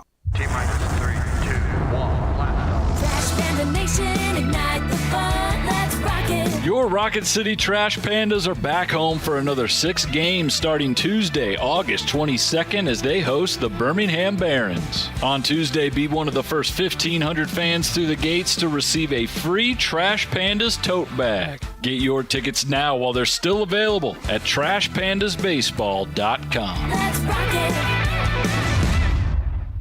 Ann Adams with Berkshire Hathaway Rise Real Estate is the one name to know if you're buying or selling real estate. With years of local experience, Ann Adams offers buyers in-depth knowledge of the local housing market and will narrow available properties down to those you'll be interested in so you can save time when shopping for your new home. If you're ready to sell, Ann offers a seamless process using accurate pricing and expert negotiation skills to make sure you get a fair price for your home. Call Ann Adams today at 256-337-2625 or log on bhhsriserealestate.com. Not looking or feeling your best? No energy for the things you like to do? Ready to look and feel younger? Make your appointment at Advanced Life Clinic, one of the region's foremost destinations for patients interested in looking and feeling their best. Specializing in advanced laser treatments and weight loss, male and female rejuvenation to offset the effects of aging, and more. See how Advanced Life Clinic can help you enjoy your life again. Call 256-882-6555 or log on advancedlifeclinic.com. No representation is made that the quality of legal services to be performed is greater than the quality of legal services performed by other lawyers. A wise man once said, "If you take care of old folks and children, everything in the middle will take care of itself." Hi, I'm Danny Aldridge, lawyer in Alabama and Tennessee. In the next 20 years, the number of those folks over 65 years of age will more than double. In our golden years, the most important goal is to be treated with dignity and have control over doing what makes you grateful with those you love. At the Aldridge Law Firm and the Legal Town Center, we're dedicated to help you with these goals, and we'll be there when life throws you those inevitable curveballs. Let us assist you with your legal needs, whatever they may be or become. You may reach us by phone at 256-534-3188 or online with Dan at danaldridgelaw.com. Just remember, we're here to help. Whether it's personal injury, wrongful death, fraud and cheat, or estate planning made complete, we're here to help. The kitchen is the heart of any home. It's where the family gathers. It's where kids discover old recipes and make them their own. Just starting out or just now getting started on the dream kitchen you've always wanted? I'm Chris Haygood, and from all of us here at Bob Wallace Appliance to the home builders and the homeowners of the Huntsville area, a heartfelt thank you for buying local. We're in Huntsville, Florence, and Coleman, and online at bobwallaceappliance.com. It's an amazing time in our industry. Things are changing so rapidly. With digital signatures and workflow software, we help our customers work from anywhere. This helps you save time and money and upgrade your technology. Like I said, it's an amazing time to watch our customers grow and succeed. Just ask anyone. The Liosi Group. From the Fox 54 Weather Center, I'm Chief Meteorologist Jordan Dressman. A mostly to partly sunny sky this afternoon. Temperatures climbing into the mid and upper 90s. Heat indices anywhere between 103 and 105 degrees. Temperatures drop into the mid and upper 70s as we head into the overnight early into your Wednesday morning. We're going to stick with the extreme heat across the Tennessee Valley, something you would almost expect for mid to late August. A partly sunny sky on Wednesday, not a drop of rain in the forecast. Highs in the upper 90s, lower triple digits. Heat indices anywhere between 105 and 107 degrees. I'm Chief Meteorologist Jordan Dressman on your home for ESPN Radio, 97.7 ESPN The Zone. From Coleman to Fayetteville and all points in between. Son, pull the hammer back. Smokey's coming at you in a plain white wrapper. 97.7 ESPN, The Zone. This is Steve Moulton from The Drive. Be sure and join us today from 5 to 7 with Wes Neighbors and me. Now back to the Thom Abraham Show on 97.7 ESPN, The Zone.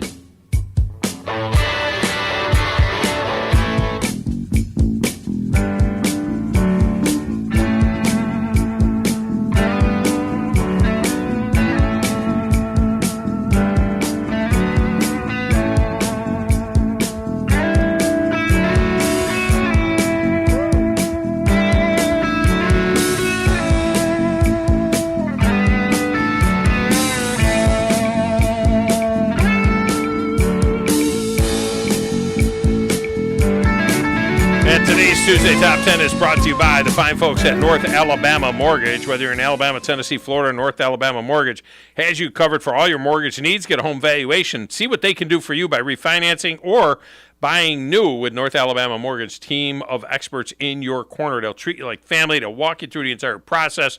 They did it for me. They can do it for you.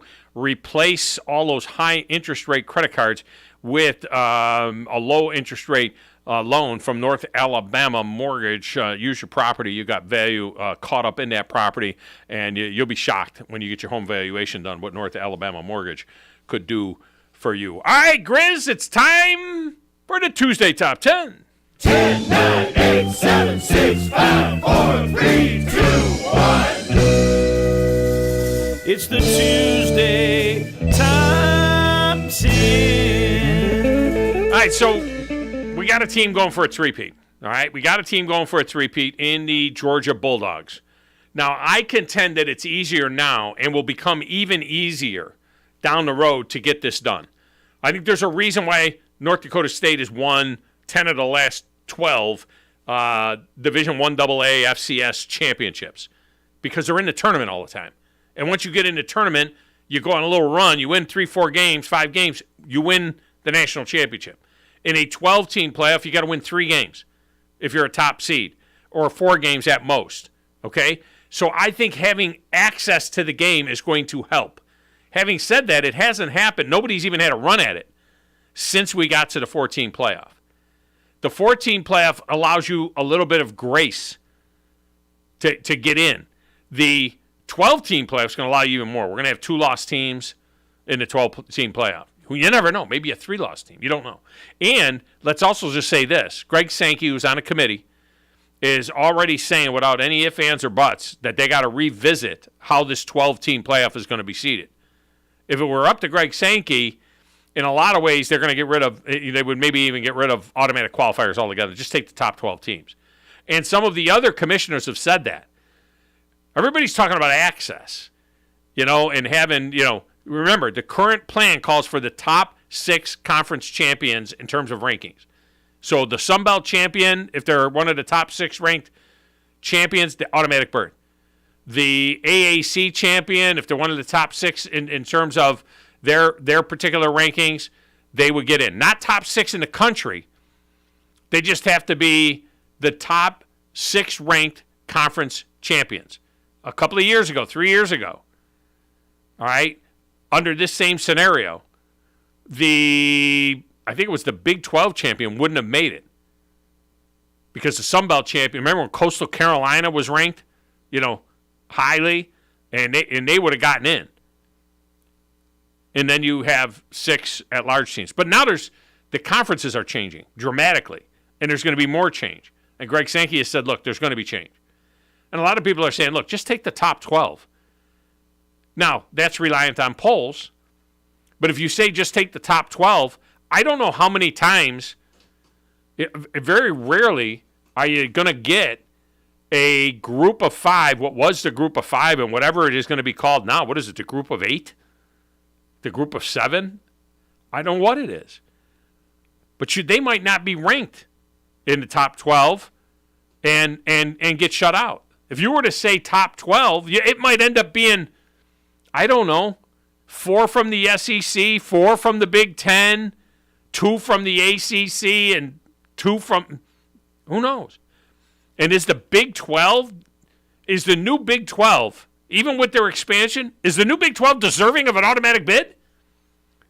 Is the AAC deserving of an automatic bid? When the AAC had Cincinnati and some of the other teams that it had in there, maybe, but maybe not. We saw what happened to Cincinnati once they got into the tournament. So maybe it's just going to be 12. I don't know. All I know is these are the last 10 times. 1, 2, 3, 4, 5, 6, 7, 8, 9, 10. These are the last 10 times a team had an opportunity to win a three-peat. Remember, it hasn't happened since Minnesota, the Golden Gophers, who weren't even it happened so long ago, they weren't even the Golden Gophers then. They were just the Gophers. They got named the Golden Gophers because one game they came out and they were wearing all gold uniforms. Apparently, even back then, they would jerk around with uniforms sometimes. And the broadcaster said, "Here come the Golden Gophers." And then they became the Golden Gophers. But Minnesota did this back in the 30s. I mean, it was a total different kind of thing. Total different kind of thing. And they had the first chance to, they almost did it back-to-back. They had won the national championship in 1940 and 1941, but in 1942, they were 5-4 and finished ranked 19th in the country. So the last 10 times that it's happened, you got to start with Oklahoma 1957. I mean, we don't get a lot of back-to-back champions because back then it was artificial to a certain extent because you didn't get named a national champion. It was 100% just voted. I've said it time and time again, that 1966 Alabama team was the best team in the country. But because of segregation and discrimination against Alabama by the voters, because of the fact that the SEC was segregated or Alabama was segregated, they gave the national championship to Notre Dame, who had tied Michigan State, and both Notre Dame and Michigan State finished, I think, 10-0-1. And Alabama was shut out. That 66 Alabama team beats the brakes off of those two teams. But having said that, Oklahoma 19-57, they had won a national championship in 55 and 56. This was when Bud Wilkerson had the 56-game winning streak or 57, whatever that winning streak was. 51, however many games it was. Grizz, fact-check that. I want to say a 57-game win streak, but it might be thinking of the 57-game hitting streak of Joe DiMaggio. I'm not sure. Bud Wilkinson in the 50s. Oklahoma won 50-something games in a row. My head tells me it's 57. I wasn't there. Might have been 51. 47. Could have been 47. So 47-game win streak. All right, so they win back-to-back titles in 55 and 56. In 57, they go 10-1 and finished fourth in the nation. In 1966, okay, 1966, Alabama, remember, had won the 64 and 65 national championships. 1966, Alabama is 11-0, and they finished third behind Notre Dame and Michigan State. So stupid. Notre Dame and Michigan State were, I think, 10-0-1 in 1966. They tied each other 10-10 in the game of the century. When Notre Dame, Eric Parseghian, God love him, but Eric Parseghian and Notre Dame, they had a chance to try and, they sat on the ball and ran the clock out. They took a knee and ran the clock out to finish in a tie against Michigan State before they had overtime. And Notre Dame ends up number 1, and Michigan State ends up number 2, and Alabama at 11-0 ends up number 3 in the country, and at 11-0. A lot of people tell you the last time there was a three-peat was Alabama in 1966. Yeah. I mean, you can talk about some times where Alabama's probably jumped over quite a few teams too, like in the early days and stuff like that, when the polls didn't make sense and it was the farmers' poll. Or but that's the ones that are not the legit ones. Yeah, you know what I mean. Alabama, that has that 27 national championship, but a bunch of them are. This is like last year's committee right here, where it's like you can't honestly tell me that TCU is the best team, and they take the best two teams out of the BCS basically in this system. They wouldn't even be. Although they did beat Michigan. Yeah, so there is that, but.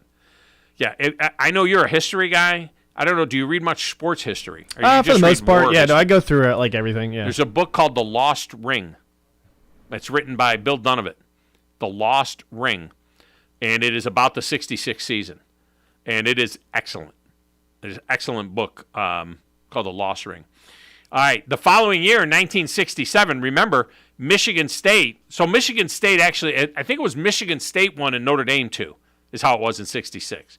Because Michigan State is considered a national champ in 1966. So they had won in 65 and 66. In 1967, Michigan State, going for the three-peat, finished 3-7, unranked. In 1971, coming off of back-to-back championships, Texas finished 8-3 and ranked number 18 in the country. In 1972, the following year, Nebraska, coming off back-to-back national champions, finished 9-2-1 and number 4 in the country. Now, you say, Dog, how can that happen? Because they had split national championship in 1970. See, back then, the AP and the UPI were considered equal. United Press International. So if you won one of those two, it would be a split national championship. In 1976, Oklahoma was coming off of back-to-back championships. They went 9-2-1 and finished 5th in the country. In 1980, remember Alabama had won in 1977 or 1978, 1979. In 1980, Alabama comes back with a 10-2 season, and they finished 6th in the country. By the way, Alabama has had 3 bites at this apple. Oklahoma 2, Alabama 3. 1996. Remember, Nebraska had won a national championship 94-95. Nebraska comes back 11-2, finished number 6 in the country. 2005, you had USC coming off of back-to-back national championships. They won 1.5. Remember that because they had the split national championship with was it with LSU? I think. Yeah. Yeah. So in 2005, USC comes back with a 12-1 season. They lose in the Rose Bowl to Texas. Remember, Texas wins the national championship that year. Vince Young and Lane Kiffin will say it all the time. He said, if we could tackle Vince Young, we're the national champions 3 years in a row. Couldn't tackle Vince Young.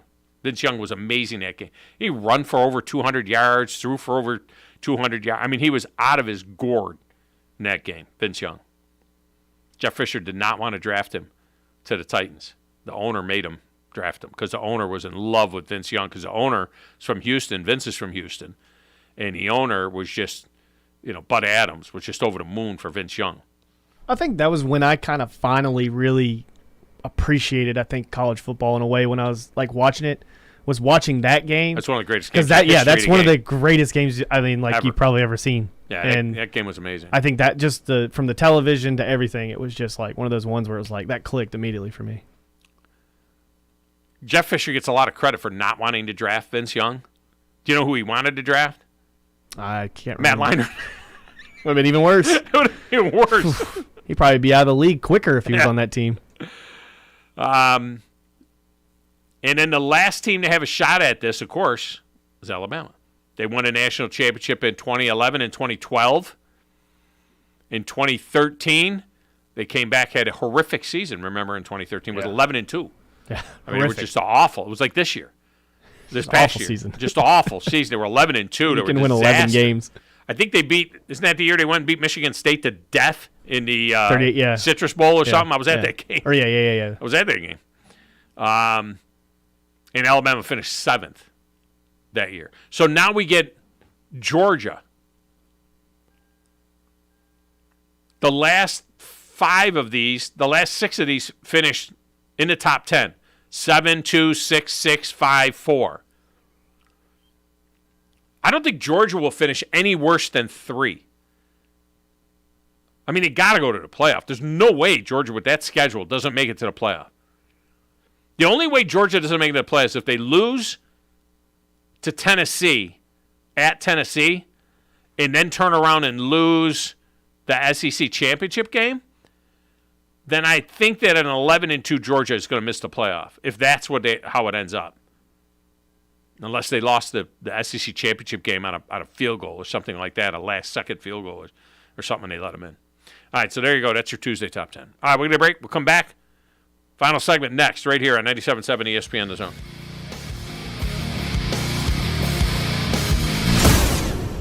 Thom Abraham here for my friends at Alumni Hall. Alumni Hall is the ultimate shopping experience for Alabama and Auburn fans. Located right here in Huntsville, come shop the best selection of officially licensed apparel, hats, Yeti, accessories, and gifts. Whether you're heading to the spring game or shopping graduation gifts or just love to show your school pride daily, come see us at Alumni Hall. University students, faculty, and military receive 10% off in-store, and you can earn cash back with our Hall Pass rewards. Alumni Hall, located in Bridge Street Shopping Center, or shop anytime at alumnihall.com. Isn't the story of the prodigal son an amazing story? Basically, a rowdy boy who literally wished his father dead ran away and consumed his wealth with hard and fast living. Yet the father looked for his return every day, and when the boy got tired of eating pig slop, he decided to return. What did the father do? As soon as he saw that boy, he ran to him, threw his arms around him, and killed the fatted calf for a great celebration. Hey, I'm John Dees, pastor of the Cross Point Church. If you're looking for a church home, come see us, smack dab across the street from the YMCA in Madison. Specializing in simple and affordable rentals, McCurry Van and Car Rental can make sure you have just the right vehicle for your next family vacation, weekend getaway, or if you just need transportation while your vehicle is being repaired. McCurry carries Ford Transit vans and Mercedes Sprinter vans, trucks and work vans, and more. And they offer discounted rental rates for long-term rentals. Now with 4 locations: Athens, Muscle Shoals, Coleman, and Huntsville. Log on McCurryRentals.com to make your reservation now. That's McCurryRentals.com. Are you tired of chasing a roofing contractor to show up on time, or even show up at all? I'm Sam Fleming with Fleming Roofing and Restoration. Our motto at Fleming Roofing is we show up. Our goal at Fleming Roofing is to provide the reliable customer service that you deserve, and we have the resources to meet all of your roofing needs: residential, commercial, industrial, replacement, or repairs. We are manufacturer certified for roof coatings, single-ply membranes, and asphalt shingles. Whenever you need a roofing professional you can count on, call Fleming Roofing and Restoration. We are committed to finding the solution that meets your needs. We don't have quotas or heavy-handed sales tactics. Fleming Roofing, we have expert experience. We show up. Free estimates: residential, commercial, industrial, replacement, or repairs. Check us out at FlemingHSV.com. FlemingHSV.com. When you need a quick response, it's Fleming Roofing and Restoration. We show up. SportsMed is the official team physicians of the Rocket City Trash Pandas. And if the pros trust SportsMed, you can too. SportsMed provides every service you might need for complete orthopedic care, specializing in orthopedic surgery, sports medicine, joint replacement, spine surgery, neurosurgery, and podiatry. And they offer their own brace shop, in-house full-body MRI, physical therapy, walk-in clinic, and so much more.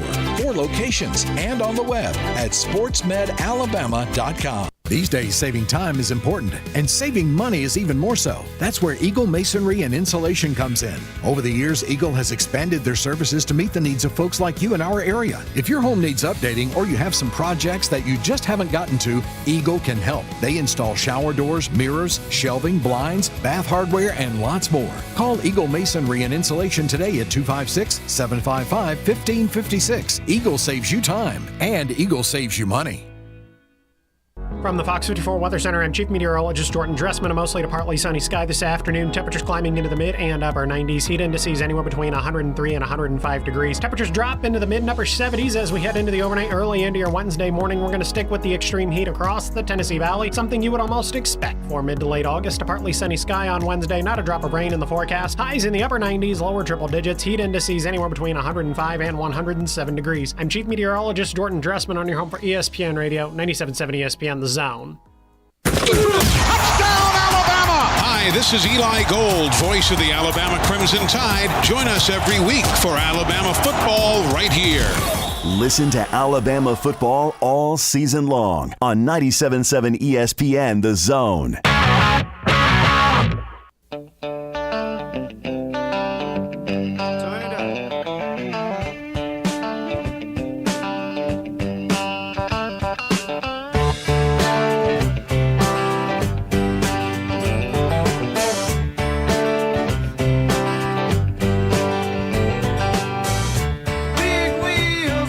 The anthem today is presented by our good friends at Valley Equipment Rental. Ross Roberts and his team. Man, do they know what they're doing down there at Valley Equipment Rental. And, of course, 2 locations for you, one on the North Parkway, one on the South Parkway. And look, they get it done for you as a homeowner. They get it done for you as a contractor. The contractors know. All right, and that's time for you, the homeowner, to know what the contractors know, that the finest equipment, the best maintained equipment is all at Valley Equipment Rental. And you got to think about long-term rentals if you're a contractor.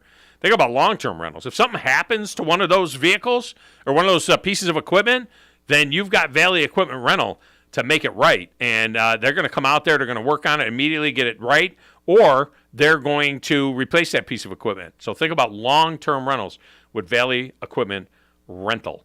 All right, let's go to lines and wrap it up with LSU Lynch. Did he appreciate our interview today with John Forcade? I don't know. Lynch, welcome to the show. How are you? Hey, Tom. Can you hear me? Hey, Tom. I can hear. I can hear. Hey, I just want to give you real quick props. Thank you so much for showing us some love today. He's a great guy. And I'm going to tell y'all this. There's no reason why. Y'all said it best. There's no reason why to call into the show. Y'all summed it up best for how Alabama and LSU is going to do this year. He even said we're not going to beat Alabama. Yeah. I mean, he yeah. That's going to be part of Nick Saban's Scorched Earth Redemption Tour. The question is, do they get tripped up? Does Alabama get tripped up someplace else? And does LSU get tripped up in that game against Florida State or Ole Miss? We're not losing to Florida State. We're not losing to Florida State, and we're not going to do that. But my next question is, how many fishing tournaments have you won? Have I won? Yes. I don't know. If you're talking about a lot of years of fishing, maybe half a dozen. Really? Yeah. So with that being said, I'm asking because I just saw a report to where they were vacated because you got caught using the banjo minnow. Oh, I tell you, banjo minnow, man. Banjo minnow's outstanding. I actually had the banjo minnow back in the day. I had the banjo minnow at one point in time. I think I've had everything in my box at one point in time.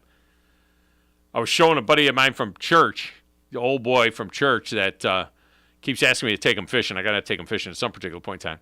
He's 78 years old. He wants to learn electronics. I'm like, you know what? When I'm 78 years old, I hope that I want to learn stuff like that. Yeah. He says, do you have any? And I'm like, he's got a bass boat. It's like 30 years old. Doesn't have any electronics on it. He goes, do you have any of those electronics on your bass boat? I said, well, I don't have forward-facing sonar, but I do have. I have 360. Yeah. I have GPS. I have down sonar. I have 3 units on the boat. Can you teach me? Can you just take me out and teach me? Do you have that trolling motor that talks to your? Yeah, I got that. All right. What do those things cost? I told him he did not want to hear that. Oh, too much. Oh. So my boat didn't cost that much as your electronics cost. Well, I got sponsors. Thank God for sponsors. All right, that's going to do it for us. We got through it. I was concerned about this show. I really was. But we did get through it. Coming up next, the Paul Feinbaum Show.